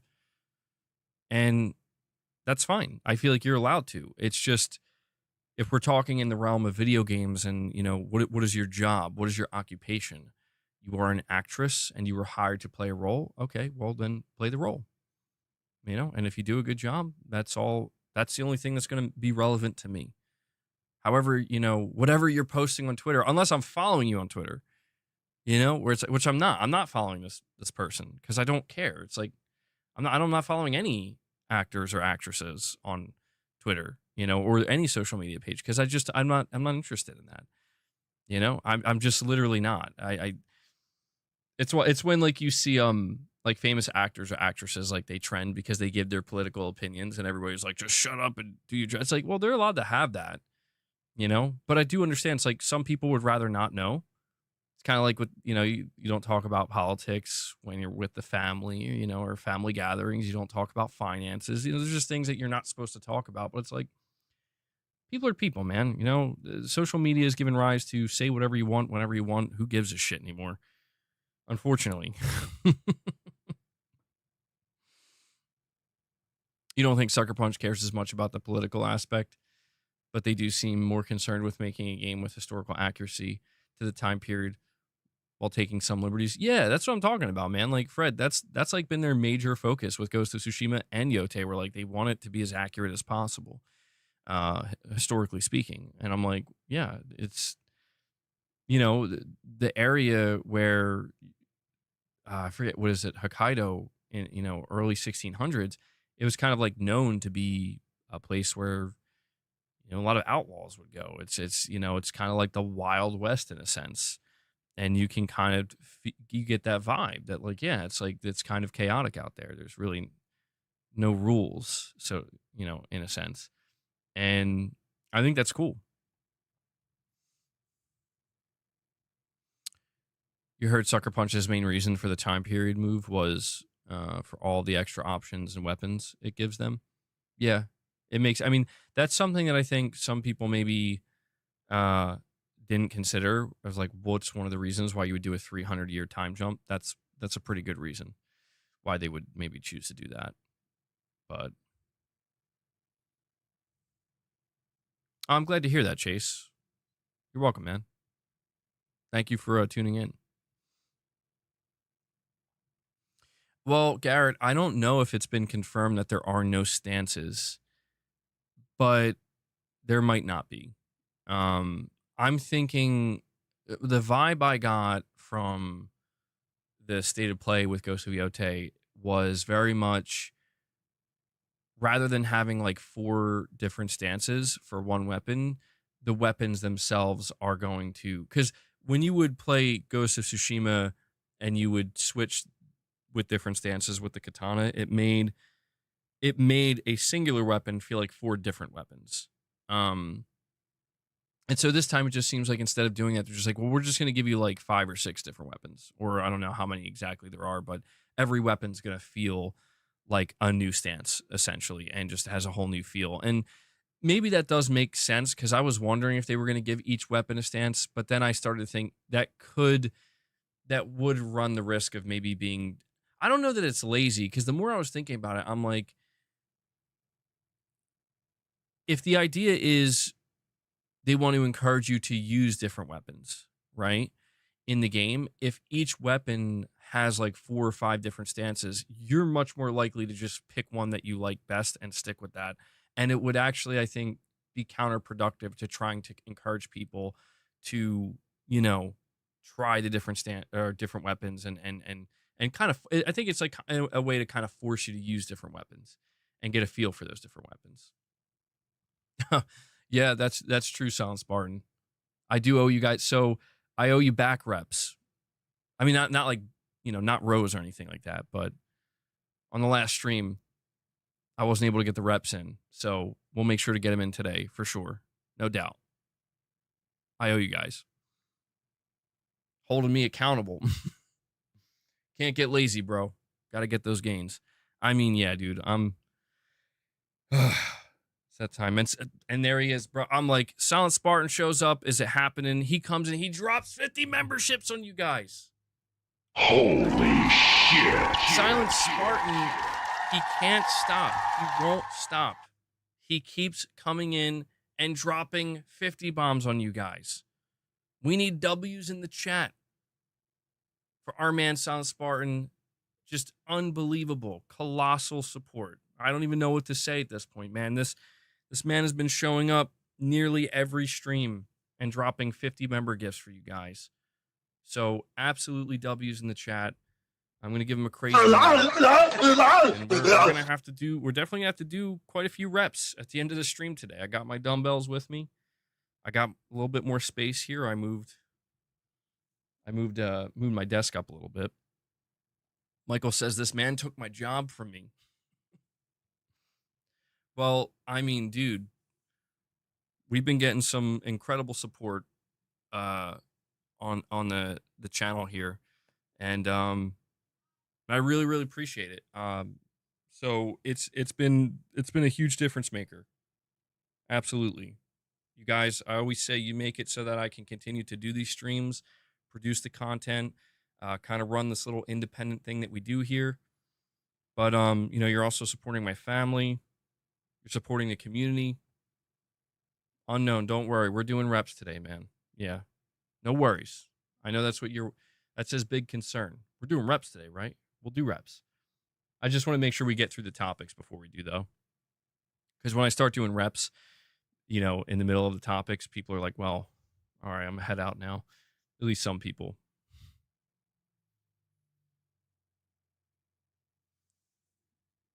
Ty just wants Discord. I tried to do a Discord, and I don't know, man. I don't understand what the appeal of Discord is, bro. Is it just like, I guess it's like a never-ending chat room, I suppose. I'll think about it. I don't know. I will think about it. Because people have been asking me for a Discord for a long time. And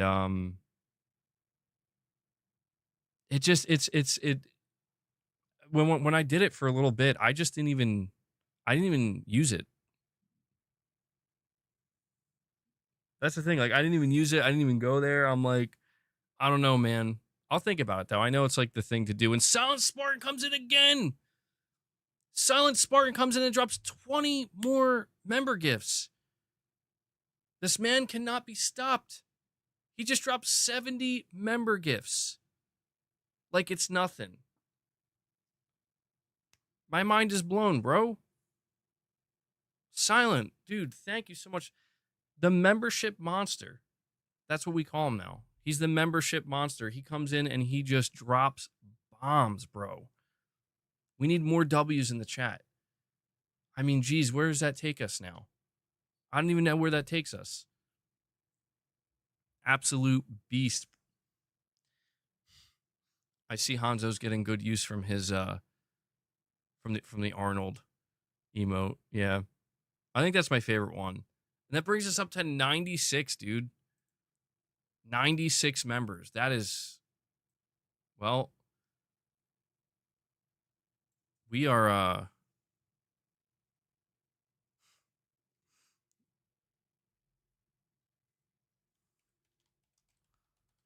I mean, I guess that's got to be the goal now, because we do a cap. Like I say, man, we cap it at 100.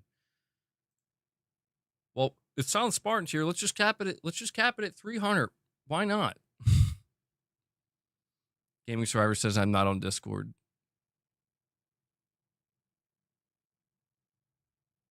Well, guys, we are Silent Spartan just set you up. Silent Spartan dropped 70, Stephen Leon dropped 20, and we are now at a point where we are just 4 away from hitting the coveted 100 members, which is insane, dude. And I want to take this opportunity, as I usually do, if you got gifted a membership, because a lot of people just got gifted a membership, make sure you go check out the latest members lounge we did. It was a good episode. It was over 2 hours long. I reacted to a Mr. Matty Plays video, and we talked a lot about AI and different stuff. It was a good time. We'll be doing more members content this upcoming week, so be on the lookout for that. Every week I'm still contemplating if I want to do that Death Stranding 2 gameplay, but I think I'm going to have to wait till I beat it, truthfully. Yeah, he's going to make sure I get a full workout in, man. Full workout. So, yeah, guys, thank you so much. And Silent Spartan, yeah, I don't even know what to say anymore, man. Your support has been nothing short of stunning, honestly. Like, it's just genuinely shocking. So, thank you so much for that, man. Just want to make it clear to everybody who supports that I definitely, I said you were conditioning me, Silent Spartan, but it's still just as shocking. So thank you so much, bro. And Michael Wernath says, they mean hit the like button. Yeah, also, make sure you hit the like button if you're enjoying the streams.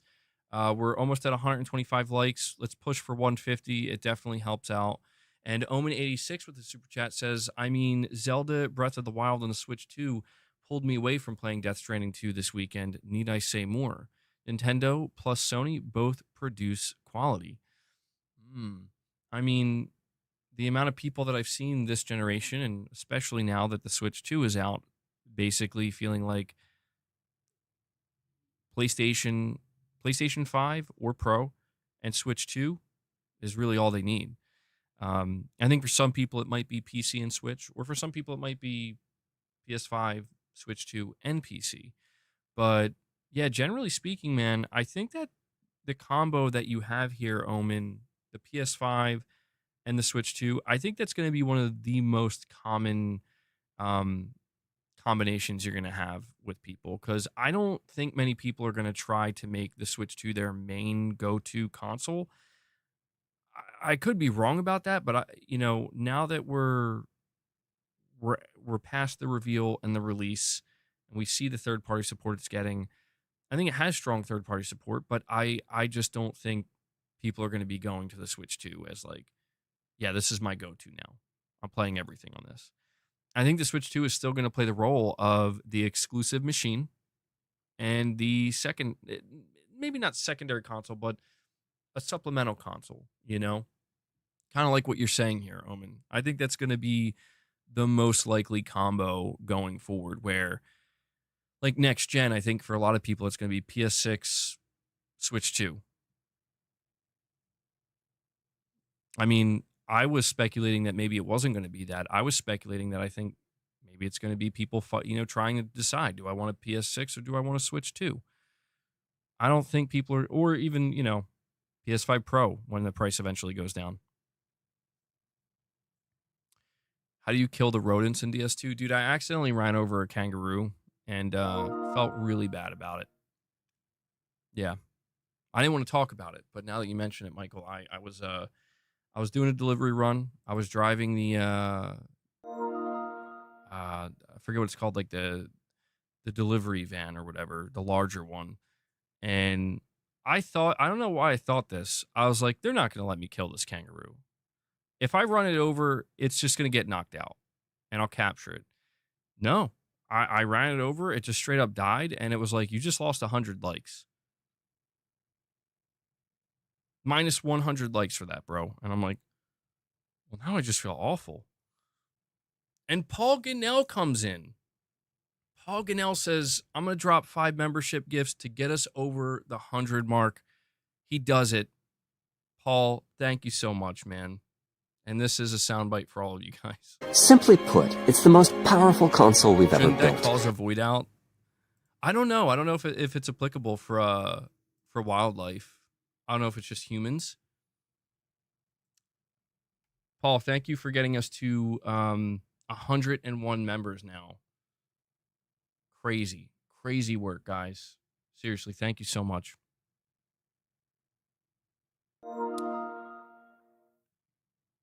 And Omen86, his thing's glitching out here, his super chat. Omen, you're saying here the only thing I'm missing at Nintendo is no trophy system, which is weird because in the past, no console had trophies and we never gave it any thought. Dude, there's like a part of me that wishes Sony would embrace what Nintendo does here. And what I mean is not embrace trophies. I would prefer to be the other way around. I wish that trophies were removed from PlayStation. I know that there would be so many people who'd be devastated, but man, I would feel like I don't know. There's just a burden being lifted from my shoulders where I miss those days. I miss the days of just playing a game and not playing the metagame. But my brain doesn't work that way. Now that there are trophies, my brain takes trophies into consideration with every single video game that I play. Like, for example, I was playing online the other night with my buddy, and he had started playing Tony Hawk's Pro Skater 3 and 4, which I'm going to get that in like the next week or so. And he was telling me there was this one trophy. He's like, you're going to despise this game, man, because of this trophy. I was like, what is it? And he's like, you have to get a score. You have to get a 10 million point combo in like a 2-minute session. And I was like, no way. I was like, don't tell me that, man. It's like, don't make me depressed like that before I can even play the game. But then he read the entire trophy and it says you have to get a 10 million score or combo. And I was like, oh, thank God. Like a 10 million combo, I think that would have been impossible. Like you have to be like a complete professional at that game, I think anyway. 10 million combo sounds nuts. But it was like 10 million points during a 2-minute session, which I think is very doable. So I'm like, okay. So I was like breathing a sigh of relief. I may be up, I think I can actually get this platinum now. Is it really that serious? I mean, for me, unfortunately, sometimes, yeah. Most of the time, yeah. I've genuinely had trouble like walking away from games sometimes that I wanted to get the platinum for, or back in the Xbox days, get all the achievements for. And I just had to accept, like, dude, you're not. The only way this is going to happen is if you make yourself truly miserable. You ready to do that? You going to do that? And I'm like, no, I'm not going to do that. It's like, all right, then let it go. I'm like, fine. But then it makes me question. I hate doing that because then it makes me question, well, like, what's the point of ever getting a platinum then? Like, what's the point of ever trying to go for all the trophies? It's a very all or nothing mentality. I have an all or nothing mentality. But I try really hard not to let it truly get in the way of like, listen, man, if you're enjoying the game, like, for example, I haven't looked at the trophy list for Death Stranding 2 yet. In my mind, I'm going to platinum this game. I've already told myself, like, I'm going to get the platinum. I don't know what that means. I don't know what that looks like. For all I know, I may not platinum it, where it's like, dude, listen, you spent way too much time on this game, or you've played it for way longer than you thought. You're nowhere near the platinum. You have a lot of cleanup to do, or maybe there's a difficult trophy that you're going to have to really focus on trying to get. And there's like 3 other games out that you want to play. I may end up just having to walk away from that platinum and be like, yeah, I got to go play other stuff, man. Like I can't just sit here and play this singular game while all these other new games are coming out that I want to play and just let them build up. I could if I wanted, but like I guess what I'm trying to say is like I will push something to the side. I mean, there are games I haven't even finished because of newer stuff coming out. So it's a tough one, man. We're like, it's different for each game, but there is that part of me that just wishes the trophy system, you had the option to disable it from from like an OS standpoint, where like you go into the settings, there's a setting maybe in like system settings where it's like disable trophies like across the entire PlayStation ecosystem, where they just don't exist, right? They just don't exist for you and your profile. I would turn that off because I want to just go back to enjoying games in that way of like just play them in the most natural way that you would. If you want 100% it, it's just because you naturally want 100% it. Because there are definitely times, like mainly with collectibles. Collectibles are the worst. Where like there's no video game that I would ever go out of my way to get all the collectibles for. None. I would never do it. But if there's a trophy, yeah, I'll do it. I'm gonna sit there for days on end. I did that with Silent Hill, where like I had to watch an entire guide and get it, you know, collectible by collectible, and it was torture. But I'm like, it's the last trophy I need. Of course, I'm gonna do it. I just wish that didn't exist. But Omen, I'm really glad to hear you're having such a good time with your Switch 2, man. Pulled you away from Death Stranding 2. That's impressive. And Silent Spartan with a $10 super chat says, MBG, you ever get a random itch to platinum a game long after you beat it? I got it in my head that I'm going to platinum Kingdom Hearts 3. I started playing it before beating DS2, and now I'm on my way to the platinum. That's a great question, honestly. I've certainly had that happen before, and most recently I was about to do it, but I ended up actually not doing it, was with Mortal Kombat 1.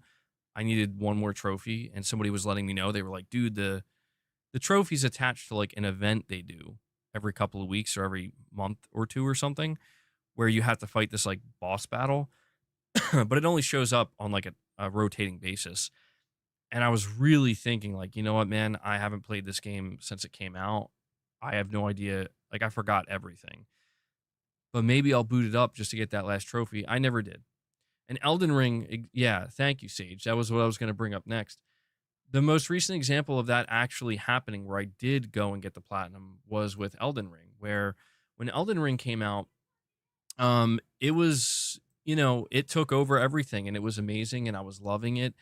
But I did find myself a bit overwhelmed by it, where I just simply wasn't prepared for like not only how difficult it got towards the end for me, but how much was in the game. Where it's like, okay, it took me 96 hours to just beat Elden Ring, and that was without even looking at any of the trophies. And by the time I finished it, I felt like exhausted in the sense that like I was struggling at the end. I needed my friend's help to carry me through some of the end boss fights. I don't know why. I just was struggling to get good at the end. Um, you know, I think a year and a half went by, and it was around the launch of the Shadow of the Erdtree DLC, and I was like, you know, I don't think I want to play this DLC, but I don't think I can do it knowing that I didn't platinum Elden Ring. And my buddy, my good friend platinumed Elden Ring, and that was kind of a big deal because he doesn't platinum games. I think he has like 3 platinums. That's one of them. And he, you know, kept holding it over my head for like the year and a half. And I'm like, okay, I'm going to do it. I'm putting the gloves on. We're going in, back into Elden Ring. Sage says he's 246 hours in, still hasn't beaten it. You're going to retire from trophy hunting after you get the Black Myth Wukong Platinum? That seems like a really tough one, too. Yeah, I didn't even beat that game. But I decided to go for the Elden Ring Platinum, and I did it. It was actually really difficult because I had to completely readjust to the game. I was going in with my save file. You know, I think I just immediately went to New Game Plus, or there was a bunch of boss battles I had to clean up. And actually on the stream, I have it as members content. And this is, I guess, just will be a little shout out to anybody who just got a membership gift. I have, I think, a 2-hour Elden Ring stream where it was the boss battle with Melania, where that was like one of the last bosses that I needed to beat to help clean up and get the platinum. And that was a good one. That was a fun stream. I I won't spoil whether or not I ended up doing it or not, just in case anybody does want to go watch that members content. But well, I guess I kind of did spoil it because I did get the platinum, but you know what I'm saying. And that's, I think, the last example of like me believing I was totally done with the game. I'm not going back to it. That's it. I'm finished. And then just kind of suddenly out of nowhere, just like, there's this new DLC coming out, but I don't even want to play the DLC. I want to finish this game. Like I want to actually get the platinum. And I was surprised. I gotta admit, I kind of surprised myself. That's one of my proudest platinums. I know a lot of people have platinum Elden Ring, but for me, that was a game that I was certain I was not going to platinum, and I actually did it. Trying to think if there's another example. This isn't quite the same thing, Silent Spartan, and I've referenced this a couple of times, but Returnal was a platinum that almost broke me, where I did have to take a couple of breaks from that game. Not long breaks, but Returnal broke me because I did everything that there was to do in this game at the 70-hour mark. I had 70 hours in it, and I'm like, I love this game. I can't do this anymore because I needed one more glyph. One more glyph. And for those who don't know, the way the collectible glyphs work in Returnal is they're RNG. So they're just randomly generated. And I had to put another 30 hours into Returnal after the point where like I didn't want to play it anymore because I'm like it almost ruined the game for me. And this is why it's like Housemark, so help me God, if you do RNG collectibles again in Sorrows, I'm gonna snap. And that it almost broke me because like you had to keep playing the same level over and over again, go through the same area over and over again, and just you got to wait for it to randomly generate. And there was a time where I like spazzed out, and I'm like, I'm uninstalling it. I'm done. I don't need this platinum. Screw it. Like I hate that they did this to this game. I'm done. Take a break for a couple days, and then I'm like, you know what? Let me give it another try. And I did that maybe like 2 or 3 times, and then I finally got it. I got the platinum, and man, let me tell you, I could not wait to uninstall Returnal fast enough. I know that makes it sound like I didn't enjoy the game. I did enjoy the game, but this is why I hate collectibles in games, dude, where it's like, I just hate collectibles. I especially hate randomly generated collectibles. So yeah. Oh, and you know what? Now that I'm thinking about it, because I was thinking about this the other day too. Another example could be when Ghost of Tsushima Director's Cut came out. I remember when I played Ghost of Tsushima, it was a month after Last of Us Part 2 came out. I didn't platinum The Last of Us Part 2. I just kind of ran through that game, and I think we all know why. Then Ghost of Tsushima was like immediately after. And I remember when I was covering Ghost of Tsushima Director's Cut, I was telling you guys that I felt like I loved Ghost of Tsushima the first time I played it. I thoroughly enjoyed it and I loved it, but I felt like I kind of rushed through it. Like I just didn't take my time with it. And I had this feeling like I missed a lot. That's why I was super stoked when Director's Cut was announced, because what I ended up doing was the opposite with Director's Cut. I put 160 hours into Ghost of Tsushima Director's Cut because I took my good ass time with that game, dude. Where I refused to gallop when I was on horseback. I'm like I'm walking everywhere. I'm just taking it all in, and I played it really slow, really chewing on it, really savoring it. And man, I'm so glad I did, because it really elevated my enjoyment of Ghost of Tsushima quite substantially. But then the Ghost of Tsushima Legends multiplayer, I also decided I want to get every trophy with this. And that's another thing. When the multiplayer came out, I kind of ran through that. I like speed ran it.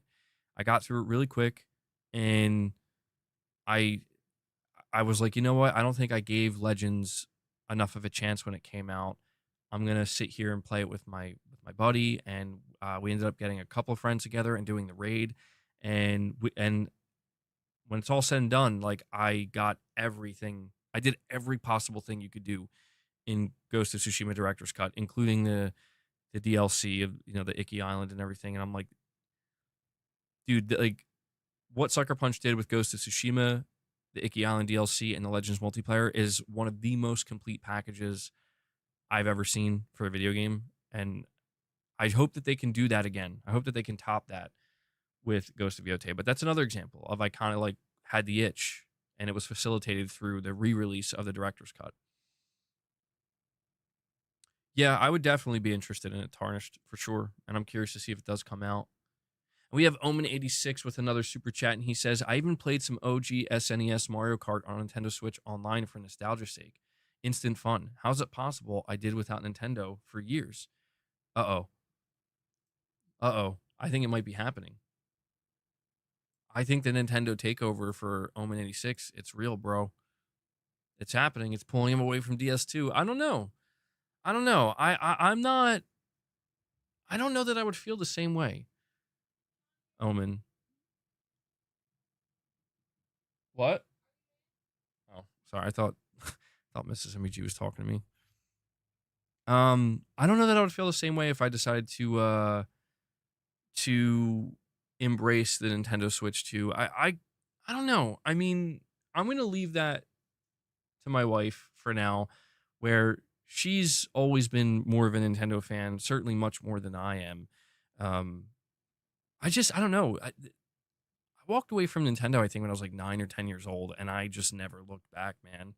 I did play the Wii a little bit when it, who didn't play the Wii? I played, I played Super Smash Bros. I do have a Switch 1, but I've only played like, Super Smash Bros. On it. I played Mario Party, and I've had some good times. It's funny because it's like I technically am still a Nintendo player. Like I have played Nintendo throughout the years. It's just I am the epitome of the most casual, ultra casual Nintendo fan. Not fan, but player. Where it's just like, yeah, to me, it's like it's a family affair or a friend affair or whatever. It's like it's a social thing almost. And I've gotten less social over the years, so therefore I probably played less Nintendo over the years. But right now, Mrs. MBG, she's not totally won over by the Switch 2. She's specifically waiting for a new Animal Crossing to be announced, but she, generally speaking, just wants to wait for some more announcements to come from Nintendo first party wise. And no, Michael, I think you misheard me. You misunderstand.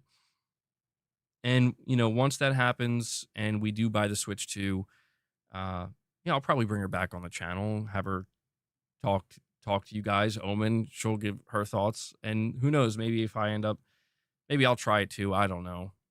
Doubtful. You guys know me. I'm stubborn. But that game, The Duskbloods, though, I don't know. That I was just asked if that came to PS5 if I would play it. I definitely would. I don't know. I might check that out. I just don't know how I feel about a multiplayer Nintendo game though, like that. Like, does Nintendo really have the proper infrastructure? I don't know. I've never viewed Nintendo hardware or just Nintendo in general as like the place to go play multiplayer type games. I've just never viewed it that way. And so that's why it's so interesting to me. Like, you think a game like the Duskbloods, you think that would be something that would be more Sony aligned. Like, that would have been the game that Sony tried to get as an exclusive for PlayStation because it is more multiplayer focused. But I don't know. We'll see. Omen. But I'm glad you're having a good time. So you guys talking about steak in the chat. What's going on here? I love steak. Rest your meat. Hanjo says, rest your meat, people. T-bone. It's funny. I've always, I like a New York strip. I like filet mignon, but I don't really like, it depends, Gaming Survivor. It depends. If we're talking about like, if I get like a sirloin and it's got like that outer layer of fat, I'll cut that off. I'm not. Silent Spartan, I appreciate that, man. I hope you enjoy the rest of your day and the rest of your weekend. Thank you so much again for all the support, bro. It means everything. So hopefully we'll get some members content going later this week. Maybe another members launch. Hopefully we'll see you there, man. Tomahawk. I mean, I've always been simple in the sense that like I'm good with just a sirloin, you know. I'm good with just a sirloin, medium rare, you know, as long as it's a quality cut of sirloin. Um, I'm totally satisfied with that. I don't need anything too fancy. But the problem is with a lot of sirloins is sometimes you know, like I've had a lot of bad sirloin steaks where it's just like I feel like I'm eating rubber. You know the worst place I've ever gotten a steak from? No joke.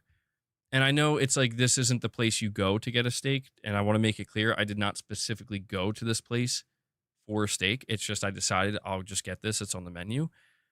Um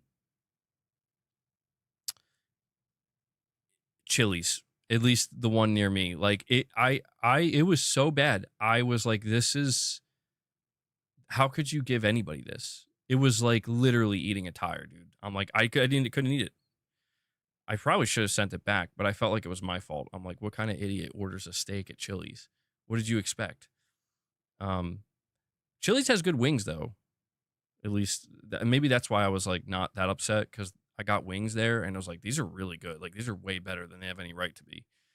The other week we had a whole beef tenderloin, so good. Oh, it sounds good, dude.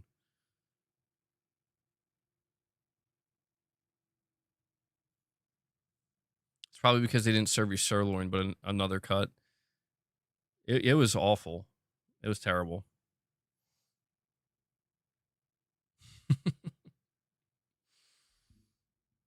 PlayStation powered tenderloin.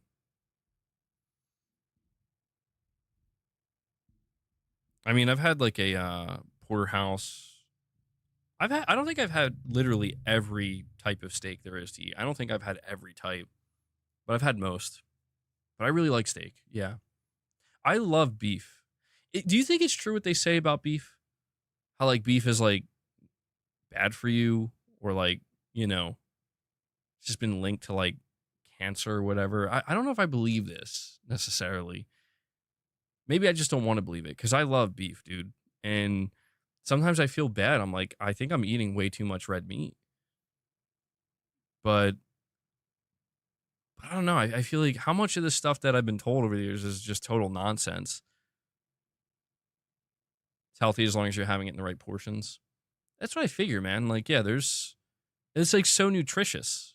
It's like the whole thing of like saturated fat is bad for you. It's like, is it though? Like, I'm pretty sure saturated fat's actually kind of good for you. Just like cholesterol. It's like, what are you mixing it with? What are you eating it with? It's like if you're eating, you know, like,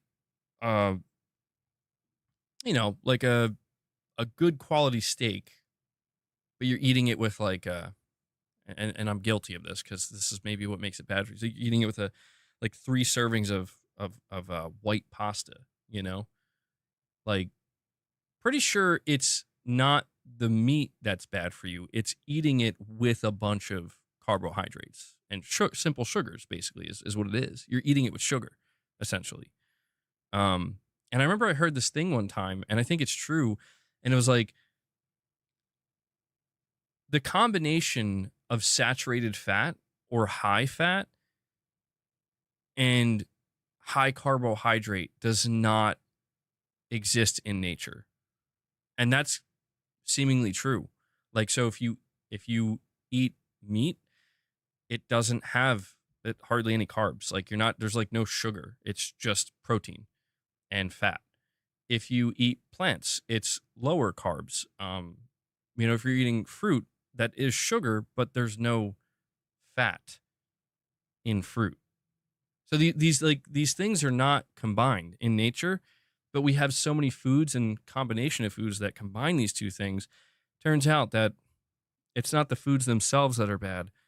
It's the combination of the different nutrients that are actually not really meant to be put together. Find some meat for Boozer. In nature, they also eat all the organs. That's true too. Gems, we're just talking a little bit about food. This is where it's our side quest.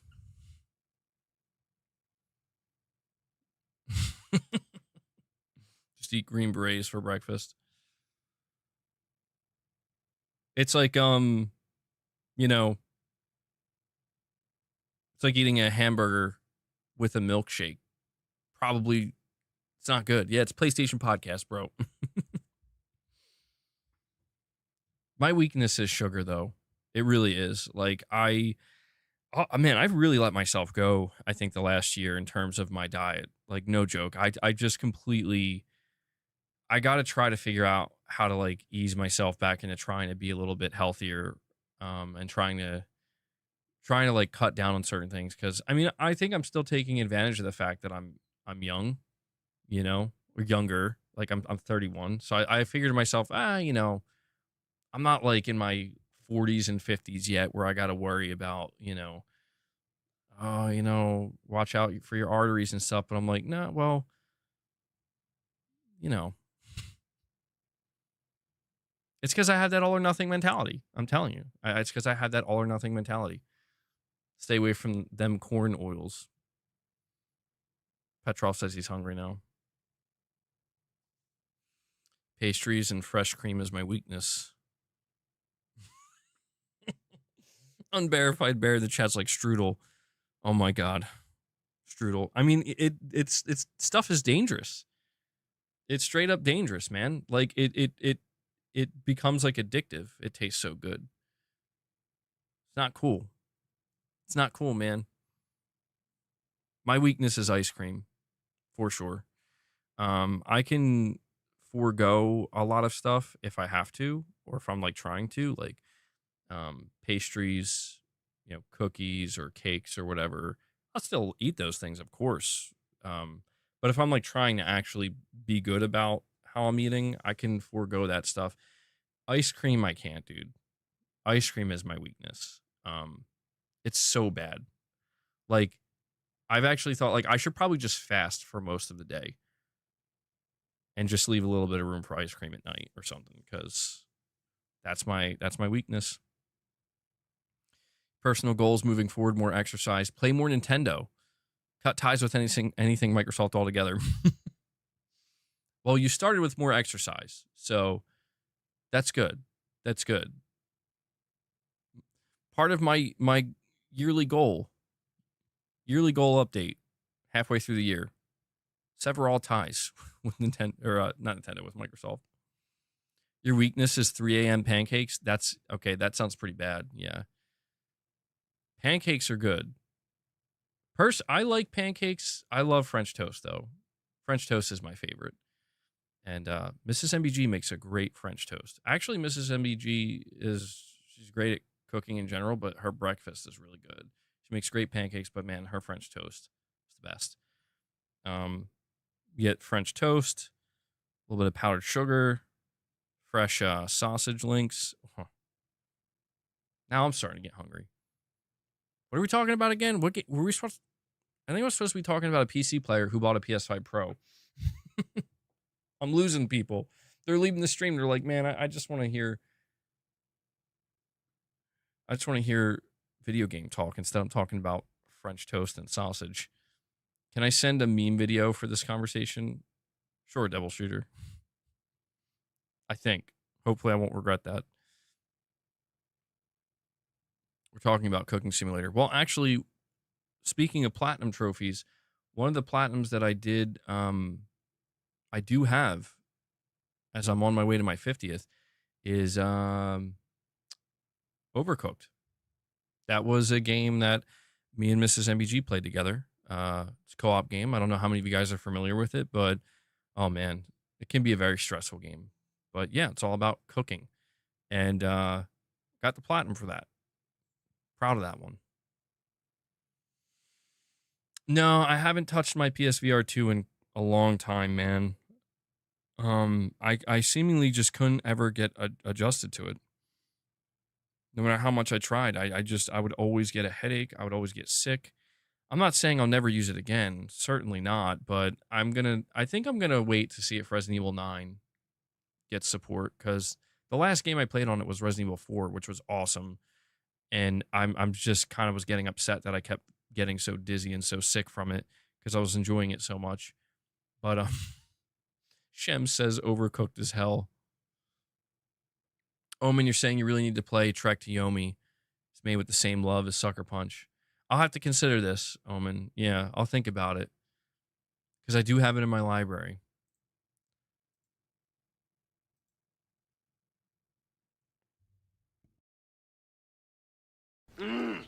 Oh, these cookies! I gotta get the recipe from Les. Put that cookie down! Now!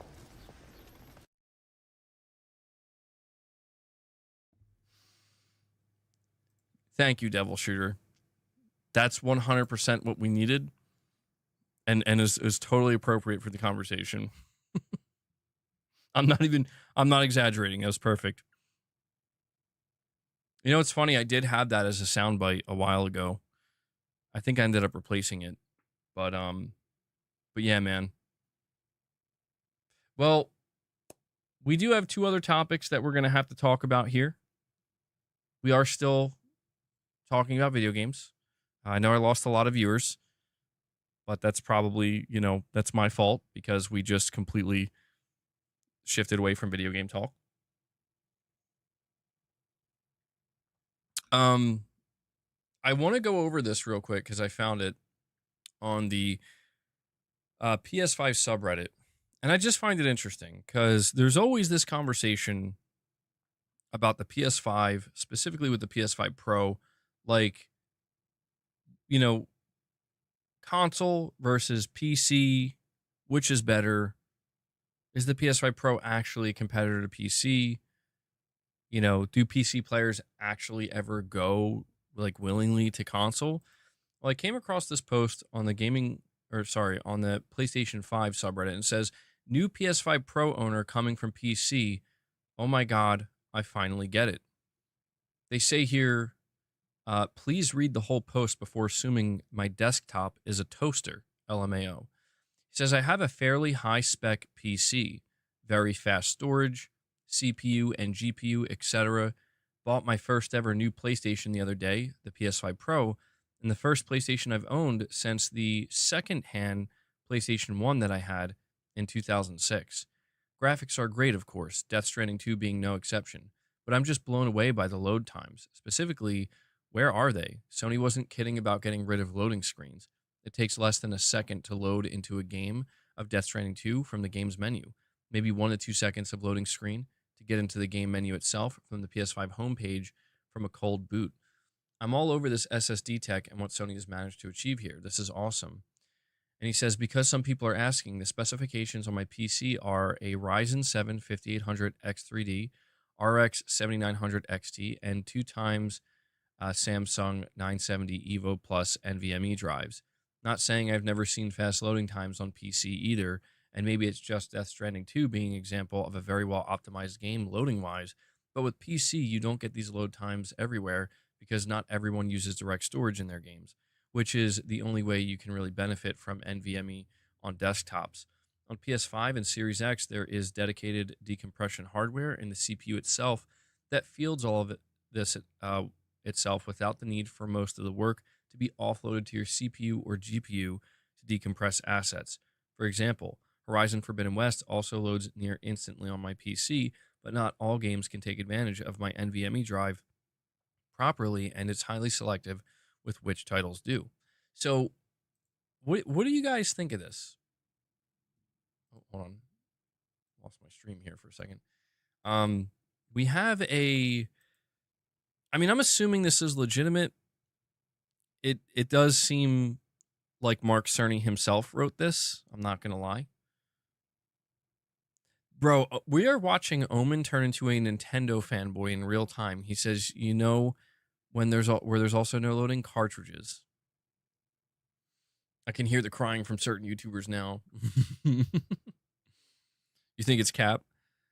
I mean, what I found funny and kind of surprising about this post is that when this person was going to explain, as somebody who, you know, games on PC, and they made this post in the PS5 subreddit, I did not think that the SSD and the load times is what they were going to talk about.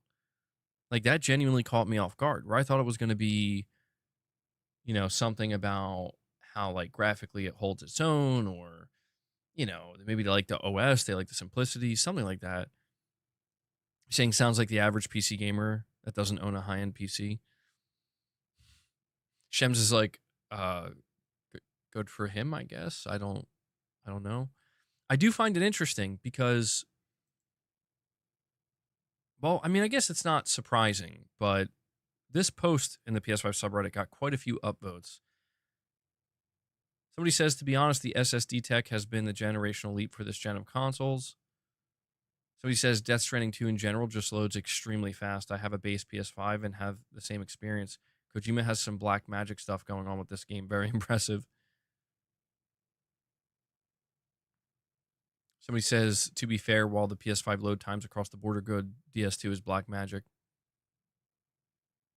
Yeah, I've been seeing a lot of people talking about the load times in Death Stranding 2, and I've kind of noticed that myself. We're like, dude, if you blink, you will miss it. It's that quick. It's instantaneous. And I do remember, like, at the beginning of this generation, people were pointing to Miles Morales, like that being the first example of just like 1 to 2 second load times. But this seems to be, yeah, I don't know. Maybe it is the optimization, but yeah, I think Death Stranding 2 might now hold the record for like the most instantaneous load time like that exists. I don't even know if you could call it loading. Like, what is it loading? It's just instant. Just boot the game up, click continue, and boom, you're just there.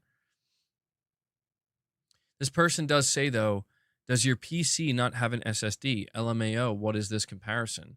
By the way, I bought a PS5 Pro on release just like I did the PS4 Pro, just like I did every PlayStation console / handheld since the PS2. In every game, I could try the PS5 Pro upgrade. In every game I tried, the PS5 Pro upgrade was so marginal and unnoticeable that I literally switched to PC after 30 years of console gaming, purely because I was so pissed off about how much money I spent for such a tiny upgrade. Like anything else, you get what you pay for. PC is objectively better for an objectively higher price. Comparing console to PC is ridiculous for this reason. Still using my PS4 Elite games like DS2, but yeah, no, comparing the hardware to modern PCs or in modern PCs to a PS5 is just silly. So it's interesting how even in this very post, you know, there's somebody here that's like, nah, bro.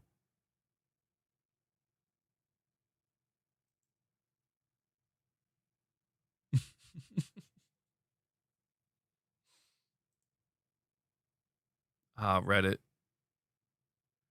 You know what's funny is like people say Reddit is super toxic, and I don't know if maybe this is just because I've spent so much time on Twitter. Reddit seems like nothing compared to Twitter, dude. I'll be honest. Maybe it's just because this sub is really well moderated, but I have yet to see anything that even comes close to Twitter. Oh, when you're heading out, man. All right, bro. Enjoy the rest of your day, and enjoy the rest of your game time. You're gonna be playing some Zelda and Death Stranding 2. Good stuff, man. Thank you for the support today, bro.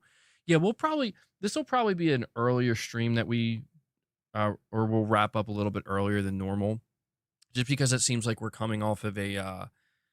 I mean, it feels like the first 2 weeks of July were very front loaded with news, where not just with PlayStation, you know, we're just coming off the state of play, but all the crazy stuff going on with Xbox.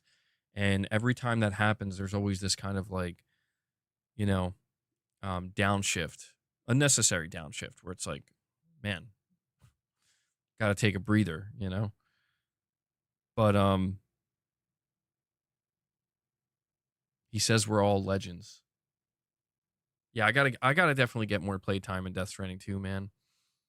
Because I've been taking my time. I think I'm like 31 or 32 hours in so far. So I've definitely put a good chunk of time in. But yeah, I still I feel like I just passed that point, by the way, with Death Stranding 2, where it's like I feel like I've seen everything that Kojima has shown in trailers. And so I kind of am getting this feeling that everything I start to see from this point forward is all going to be brand new and not anything that was even. Although when I think about the pre-order trailer, there were definitely some crazy shots in there that I haven't seen yet. But I think you get what I'm saying. Like, you just started going up the snow mountains after reaching F4.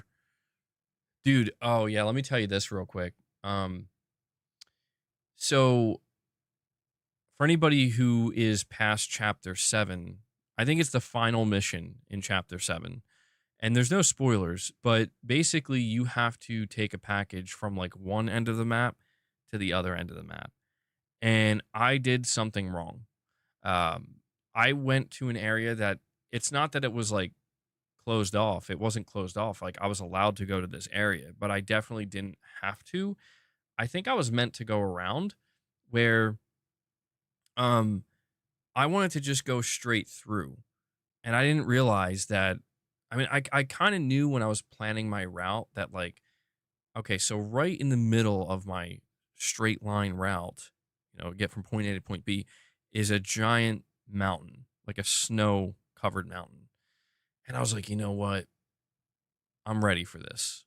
I'm ready for this challenge. I'm gonna do it. I wasn't ready for it. I don't know why I thought I was ready for it, because I totally forgot that like, dude, that whole area of the map is not connected to the chiral network. So like, I forgot about that. I'm like, yeah, dude, if you run out of shit, you're not gonna have anything out there to help you.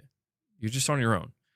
And I'm kind of glad I did this though, because it reminded me of like, yes, these are the moments in Death Stranding where you're like, this is the real shit. So I think my journey was like 7,000 meters or something like that, where the first third of the journey was super easy. Yeah, I was stranded, waiting for death, man. Um, the first third of my journey was pretty easy because, I had a vehicle and I was just driving along and I'm like, this is easy, man. There's no problem. And then I got to the mountain and I started driving up and then my battery drained and I was like, oh wait. It was like in that moment I realized, oh wait, there's nothing else around here to charge it because this whole section of the map is not connected to the chiral network yet. All right, well I'll just go on foot. And for the next 20 minutes, I was just slowly, gruelingly climbing up this snow-filled mountain, where if you go high enough, you're at risk of actually passing out. And, it's snowing and it's like time fall snow. So it's like destroying my packages. And it was just brutal, man. And I'm like, I can't wait to get out of here and be done. But let me tell you, when I finally got to the very top of that mountain, and then I just started descending, and you start going real quick, and then you're starting to run. The feeling of relief that I started to feel of like I'm past the most difficult part. Like this is it. Like from this point forward, it should be a breeze. I still had quite a ways to go, but yeah, man, I was just so desperate to get back to the chiral network, and I ran down the mountain. I came across like 3 or 4 different shelters that I couldn't even do anything with yet. I just think I literally went to a portion of the game that I wasn't supposed to go to yet. Whereas like, you can technically go here, but you can't even pick up cargo around this area yet. So it felt like I broke the game a little bit, but it did remind me of like a little bit of what I encountered in Death Stranding 1, where it's like, dude, I was like getting scared. I'm like, I'm going to fail this mission somehow. Like I'm actually going to fail it. But I persisted and, I made it back to the chiral network. I was still like 2,000 meters away from the objective. And I was like, I got this PCC level 2 on me. I built a timefall shelter. I slept. I drank my canteen. And I was good to go. And yeah, dude. And when I finally made it to the end of the mission, I was like, that right there, that level of satisfaction I felt to complete this mission of like, that was a freaking journey and a half, dude. Like that was it. That's what this game is all about. Nothing quite as satisfying as that.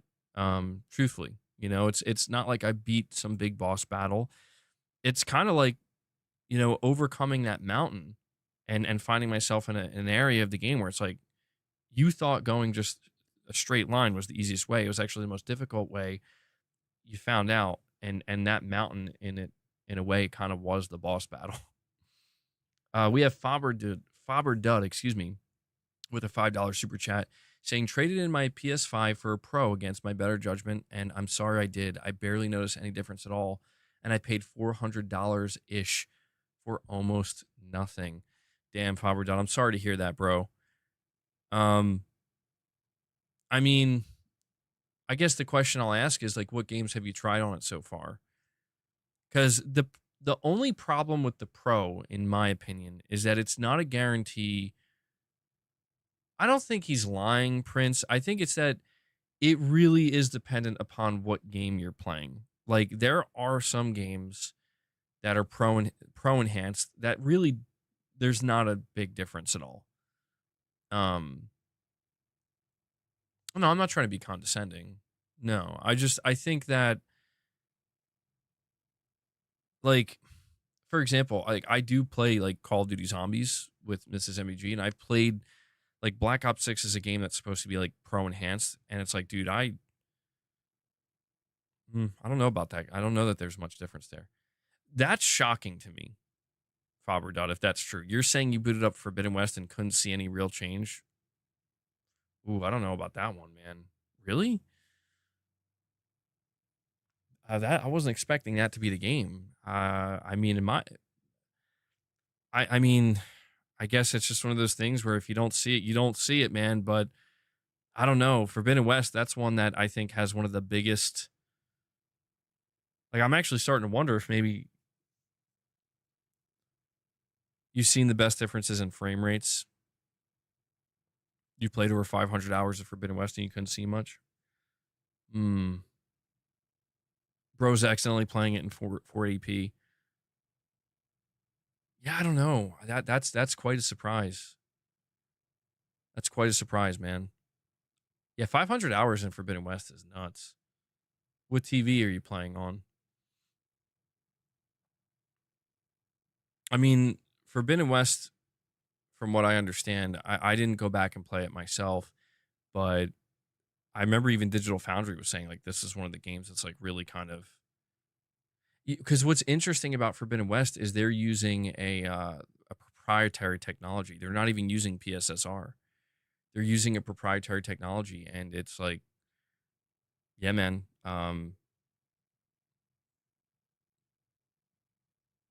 Well, either way, Faberdot, I mean, look, man, I'm sorry to hear that you feel like you kind of wasted your money on it. The PS5 Pro for me has been very good. I remember testing out some games and certainly seeing some differences. There certainly are games where the difference is not as noticeable, but yeah, I'm not sure, man. I guess all I can say about that point at this point is I hope that, I mean, yeah, you could try returning it. I don't know if it's within the window or not, but here's what might make you feel a little bit better. There is a major upgrade coming to the PS5 Pro that's basically going to be bringing FSR 4 to it.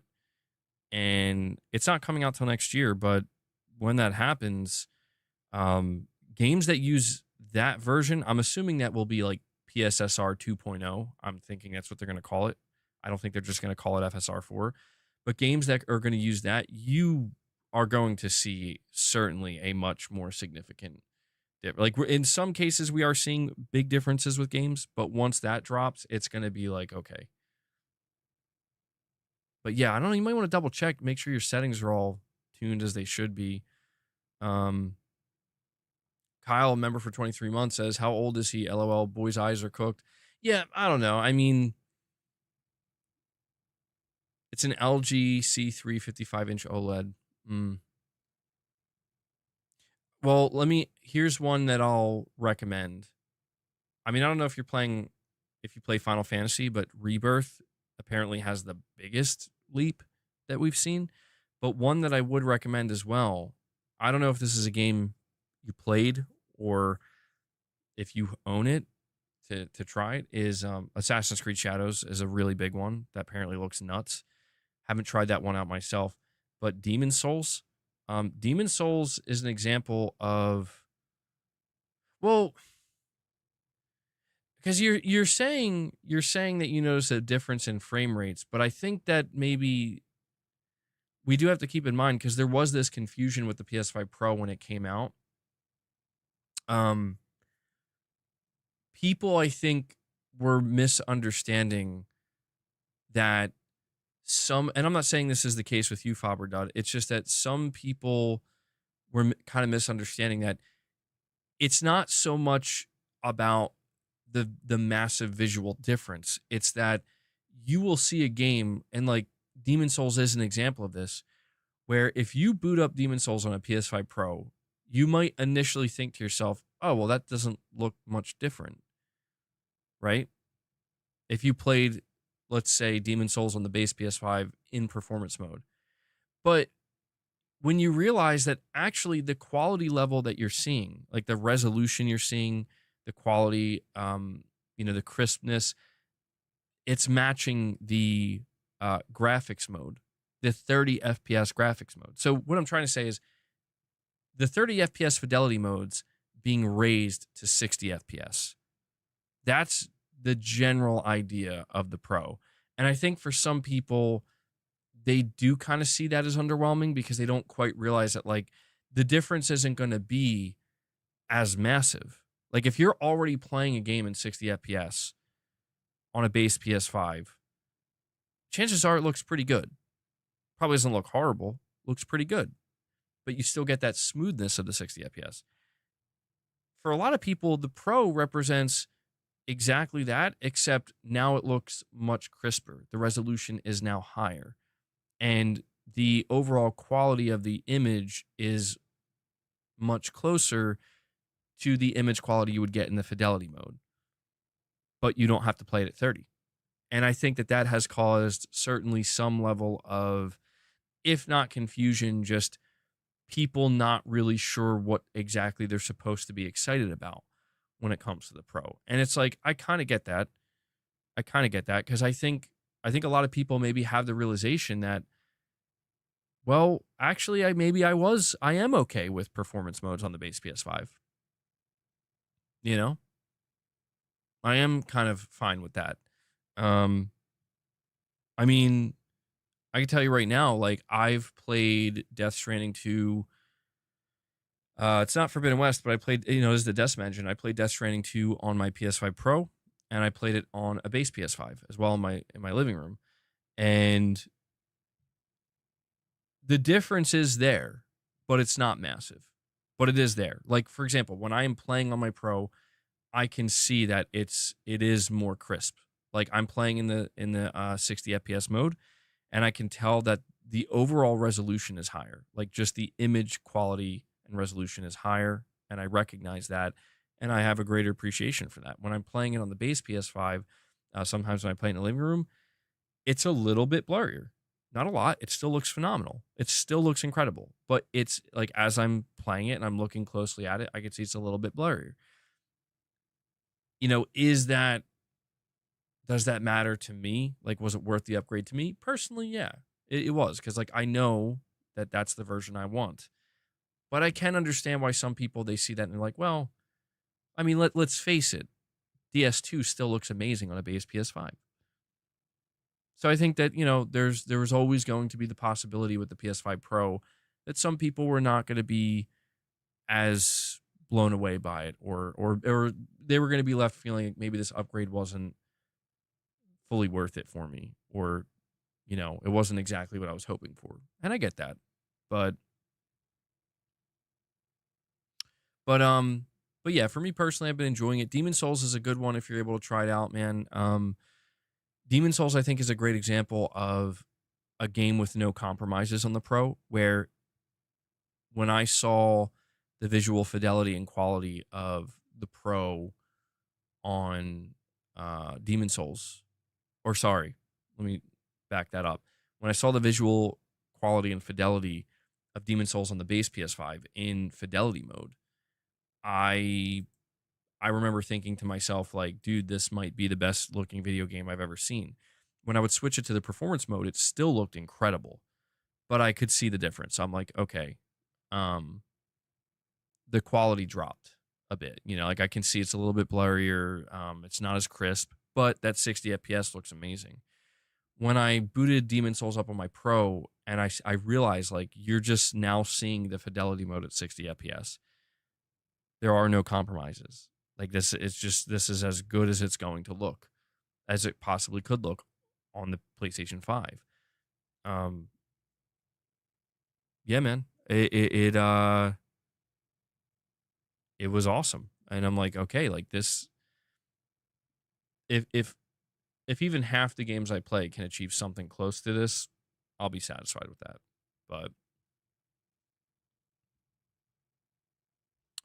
Um, but yeah, man, you're saying image quality was sharper on PS5 with only 30 FPS, and I lived with it, but now 40 FPS looks a bit blurry. Oh, that's interesting. You were playing at 30.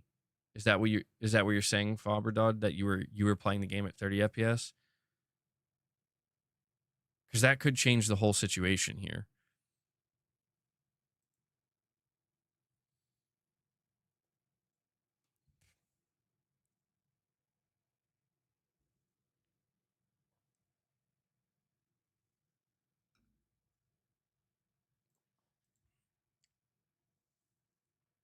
Prince G, a member for 16 months, says PS5 Pro is absolutely optional, but I'm a stickler for the best console experience for my Asus 4K 240 hertz VRR OLED monitor. Excuse me. Shout out to the MB Gooners.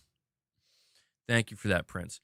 Prince just flexing with the Asus 4K 240 hertz VRR OLED monitor. God damn, dude. Yeah, I can understand why you would want to have a Pro to hook up to that. Certainly. Faber, you're saying you played 30 and the 120 VRR mode on base PS5. Okay. I mean, dude, yeah, if you were playing the game at 30 and like your eyes kind of adjusted to that, but PS5 Pro VRR mode still looks blurrier than base PS5 fidelity, which isn't acceptable to me. Interesting. Well, I guess at that point, my only recommendation would be maybe experiment with some other games, because at that point, I don't know, maybe the PS5 Pro just isn't going to be for you, man. It's unfortunate. I'm not going to sit here and be like, "Nah, you're wrong. What do you mean? What do you mean you don't love the Pro? He's got a defective Pro." Turns out it's operating at a base PS5 level. It's operating at PS4 Pro levels. Yeah, the Pro is just there was always going to be people, I think, who maybe were left feeling a bit underwhelmed by it, but yeah, I'd say I don't know if you're considering returning it or not, but maybe just try out some other games, see how they look. I know like Returnal has a PS5 Pro upgrade. Again, Final Fantasy VII Rebirth has a massive one.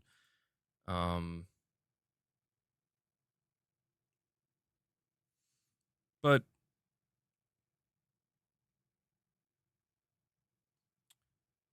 hold on, where are we here? Oh, okay. All things are not for everybody. That is true. Saying it, yeah, it is what it is. I'm past hating on one or the other, but I thought it was worth saying. Well, I still appreciate you letting us know, Faberdud. It's all good, man. I've always maintained that no matter how good to me the Pro seemed, that the PS5, the base PS5 is still I still think that most people are going to be perfectly fine with the base PS5. And when I say perfectly fine, I don't mean like they can't see a difference or whatever. I just mean like literally, I like games are still going to look and run great on this thing. It's not getting left behind. There was some fear that people were afraid that like the base PS5 versions were going to get like the shit end of the stick, and I'm like, no, dude, certainly not. It's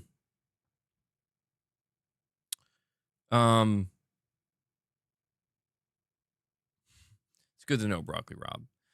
The last thing I want to talk about here, guys, before we wrap up today's stream and do some reps, because I definitely owe you guys some reps. Astrobot. Okay. Astrobot got what seems to be its final batch of DLC. And this is gonna be a slight spoiler, okay? But I think if you've been paying attention to Astrobot news at all for the past week, this has already been spoiled for you. One of the bigger questions that has been asked in regards to Astrobot since it came out is, where are the Square Enix characters? Where are the Final Fantasy characters? Where is Cloud Strife? And this was the big update. It seems like this entire DLC, from what I understand, with the bots that you unlock, are all Square Enix based. Final Fantasy, you finally get Cloud and Sephiroth, but I think Nier Automata, and yeah, so people were really happy to see that, and actually pretty surprised by that. Yeah, you get the Yote bot, and I just want to highlight once again how, you know, I think Team Asobi has handled Astrobot so well, man, where we are, I mean, what, like 8, 9 months removed from this game launching.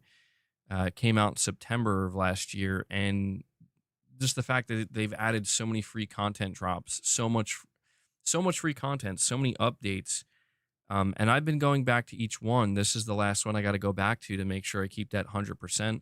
Again, this is a game that my son really enjoys playing, and I'll probably sit down with him at some point and, you know, play these levels with him, get the rest of these bots, clean it up.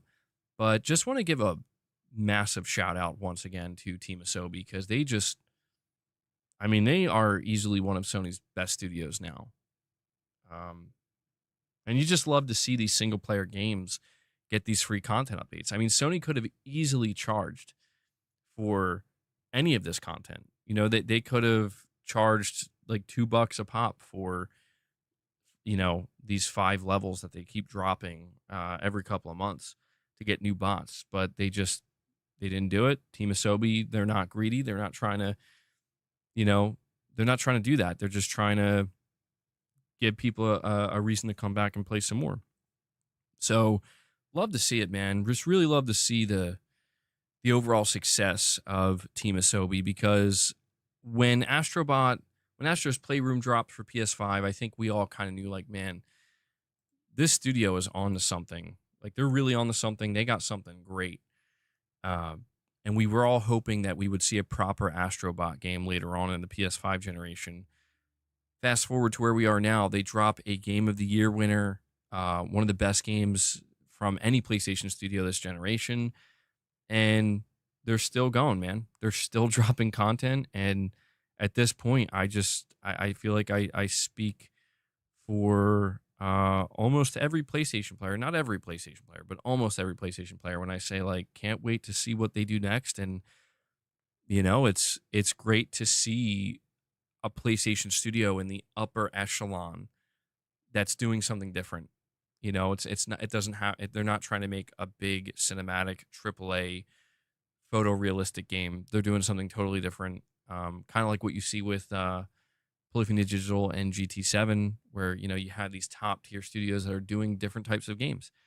And it's just, you know, we know that Team Asobi rose from the ashes of the closure of Sony's Japan studio, and I think that maybe this is, you know, I think this is maybe the best possible outcome we could have gotten from that. So, oh yeah, they did say they're going to launch another Astrobot DualSense, by the way. So, haven't heard an update on that yet, though. But all right, guys, we are pretty much done with the topics today. We are now going to do reps. Okay.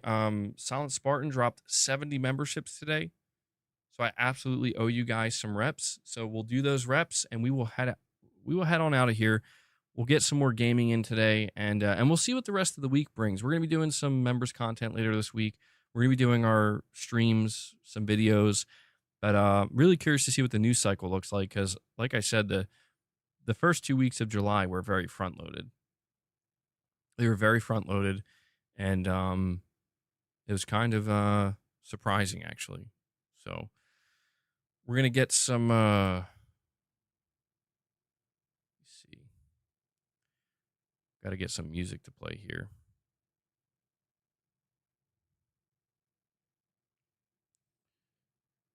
What track should I play, though? I don't know.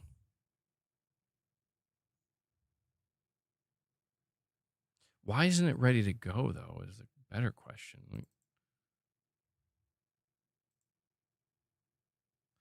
All right, let's see what we can get.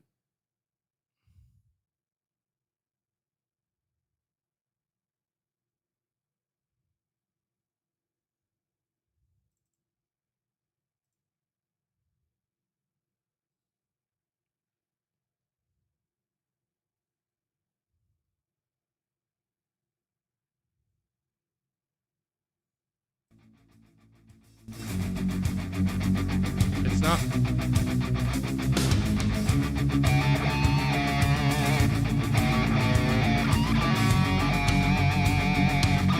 Well, hold on though. Like I can't hear it though. I don't know why it's not coming through my end. I mean, yeah, I don't know if I can.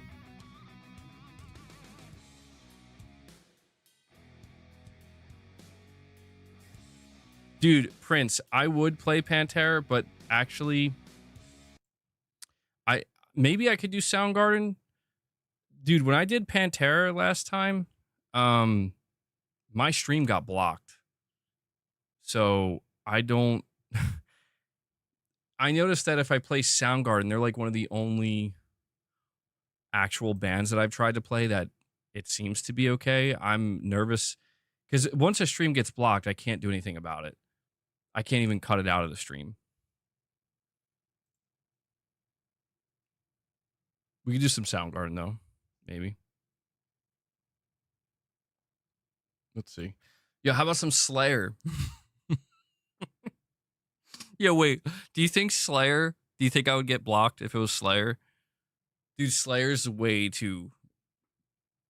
Slayer's really intense. I mean, what Slayer song would it be? Rain and Blood? Pantera's amazing.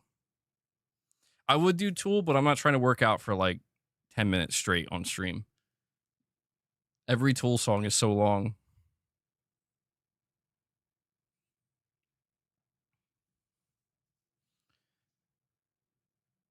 I'm about to try Slayer and just see what happens. Do we not have any Slayer fans here?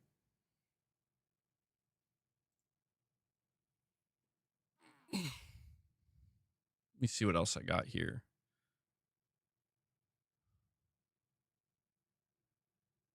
Got Lamb of God. Yo, Lamb of God just put out a cover of Black Sabbath. You don't care for Slayer? Slayer, yeah, I don't listen to them like casually, you know? I don't know how you could listen to Slayer casually.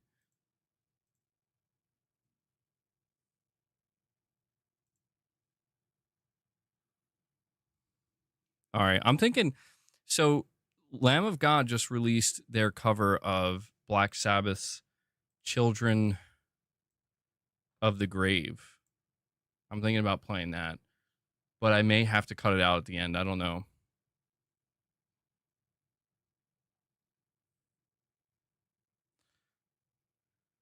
Deftones released a new song.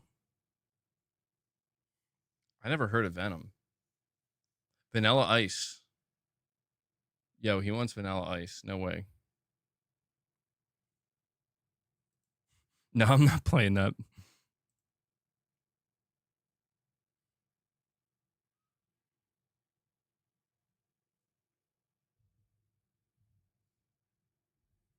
I'm so afraid, man. I'm like so afraid. I've never played Lamb of God before.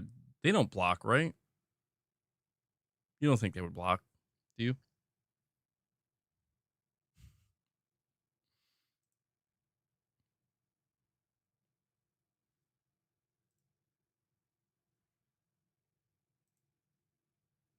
Meshuggah? Oh my god. I'm not doing Ice Ice Baby. Body count.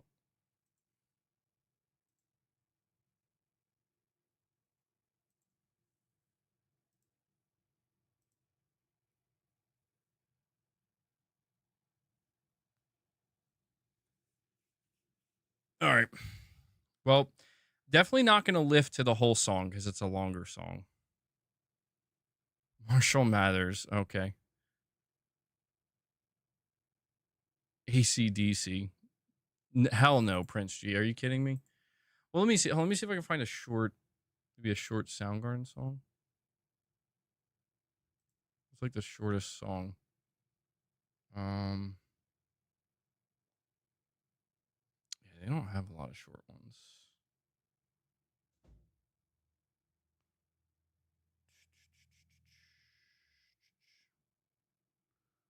This one, it's 1 minute and 35 seconds. Kickstand.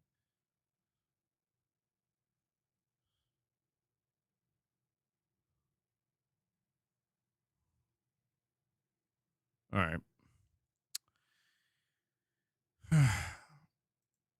All right, we'll just go with the Lamb of God. Screw it. Hopefully it doesn't. Although I lost it. Hold on. If the stream just abruptly ends, you know why.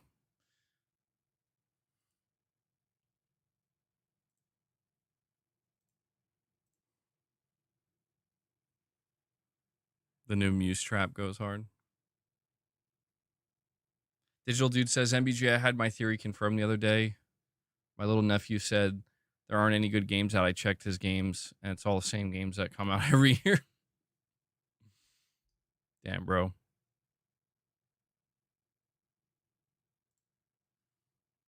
All right. We got to get some reps in. Here we go. Well, there we go. Definitely feeling the pump. Yeah, man.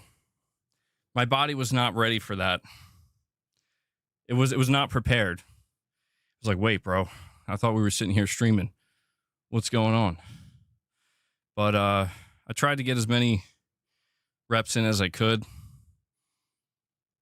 I said I wasn't going to play the whole song, but I was enjoying it, man. And I did get a super chat from Armani. And they said, I hope Rise of Hydra 1943 will show gameplay soon. That game did get delayed to next year, but we should be hearing from it before the end of the year. And that's really what we need next is gameplay. But there we go, man. I had to be sure to get reps in. We got somehow over 100 members again today, which is incredible. So thank you all so much.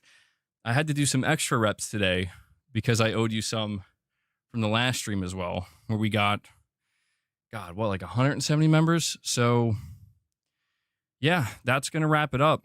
Again, that track was Lamb of God's cover of Black Sabbath's Children of the Grave. Black Sabbath just played their final show. So I guess this was kind of put out there as a tribute. Love to see it. Yeah, I'm going to have to go hydrate at this point. Need some water. Need some electrolytes. But guys, that is going to wrap up today's stream. Once again, thank you all so much for tuning in and for watching. Shout out to anybody who's going to watch later on. And have to be sure to give a massive thank you to everybody who dropped support. Big shout out to Silent Spartan. Bro dropped, 70 memberships today. And also Stephen Leon dropping 20. So absolute monster support out here. Thank you guys so much. Anybody who dropped a super chat, if you became a member, really appreciate it. I can only do this because you guys make it possible. So thank you so much. Also want to give one last shout out to Devil Shooter, who does the timestamps for the stream. Devil, I do apologize in advance. I probably am going to have to cut this part out with the song. Sorry if that messes things up a little bit. I just remembered right now that sometimes that makes it more difficult to do the timestamp, so I do apologize for that, man. So yeah, if that causes any problems, don't stress over it. If you can't do the the timestamps for the stream, no worries. But yeah, sorry, Tarnished. I do have to end it. But we should be back here tomorrow. We'll definitely have more streams coming up this week, more content in general. So I hope you guys will join me, and we'll see what the gaming news week brings.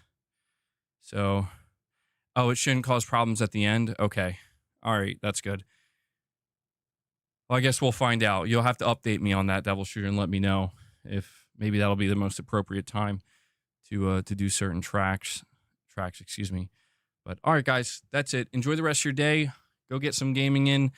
And I hope to see you hopefully tomorrow or very, very soon with another stream. So that's it. Until then, take care, everyone.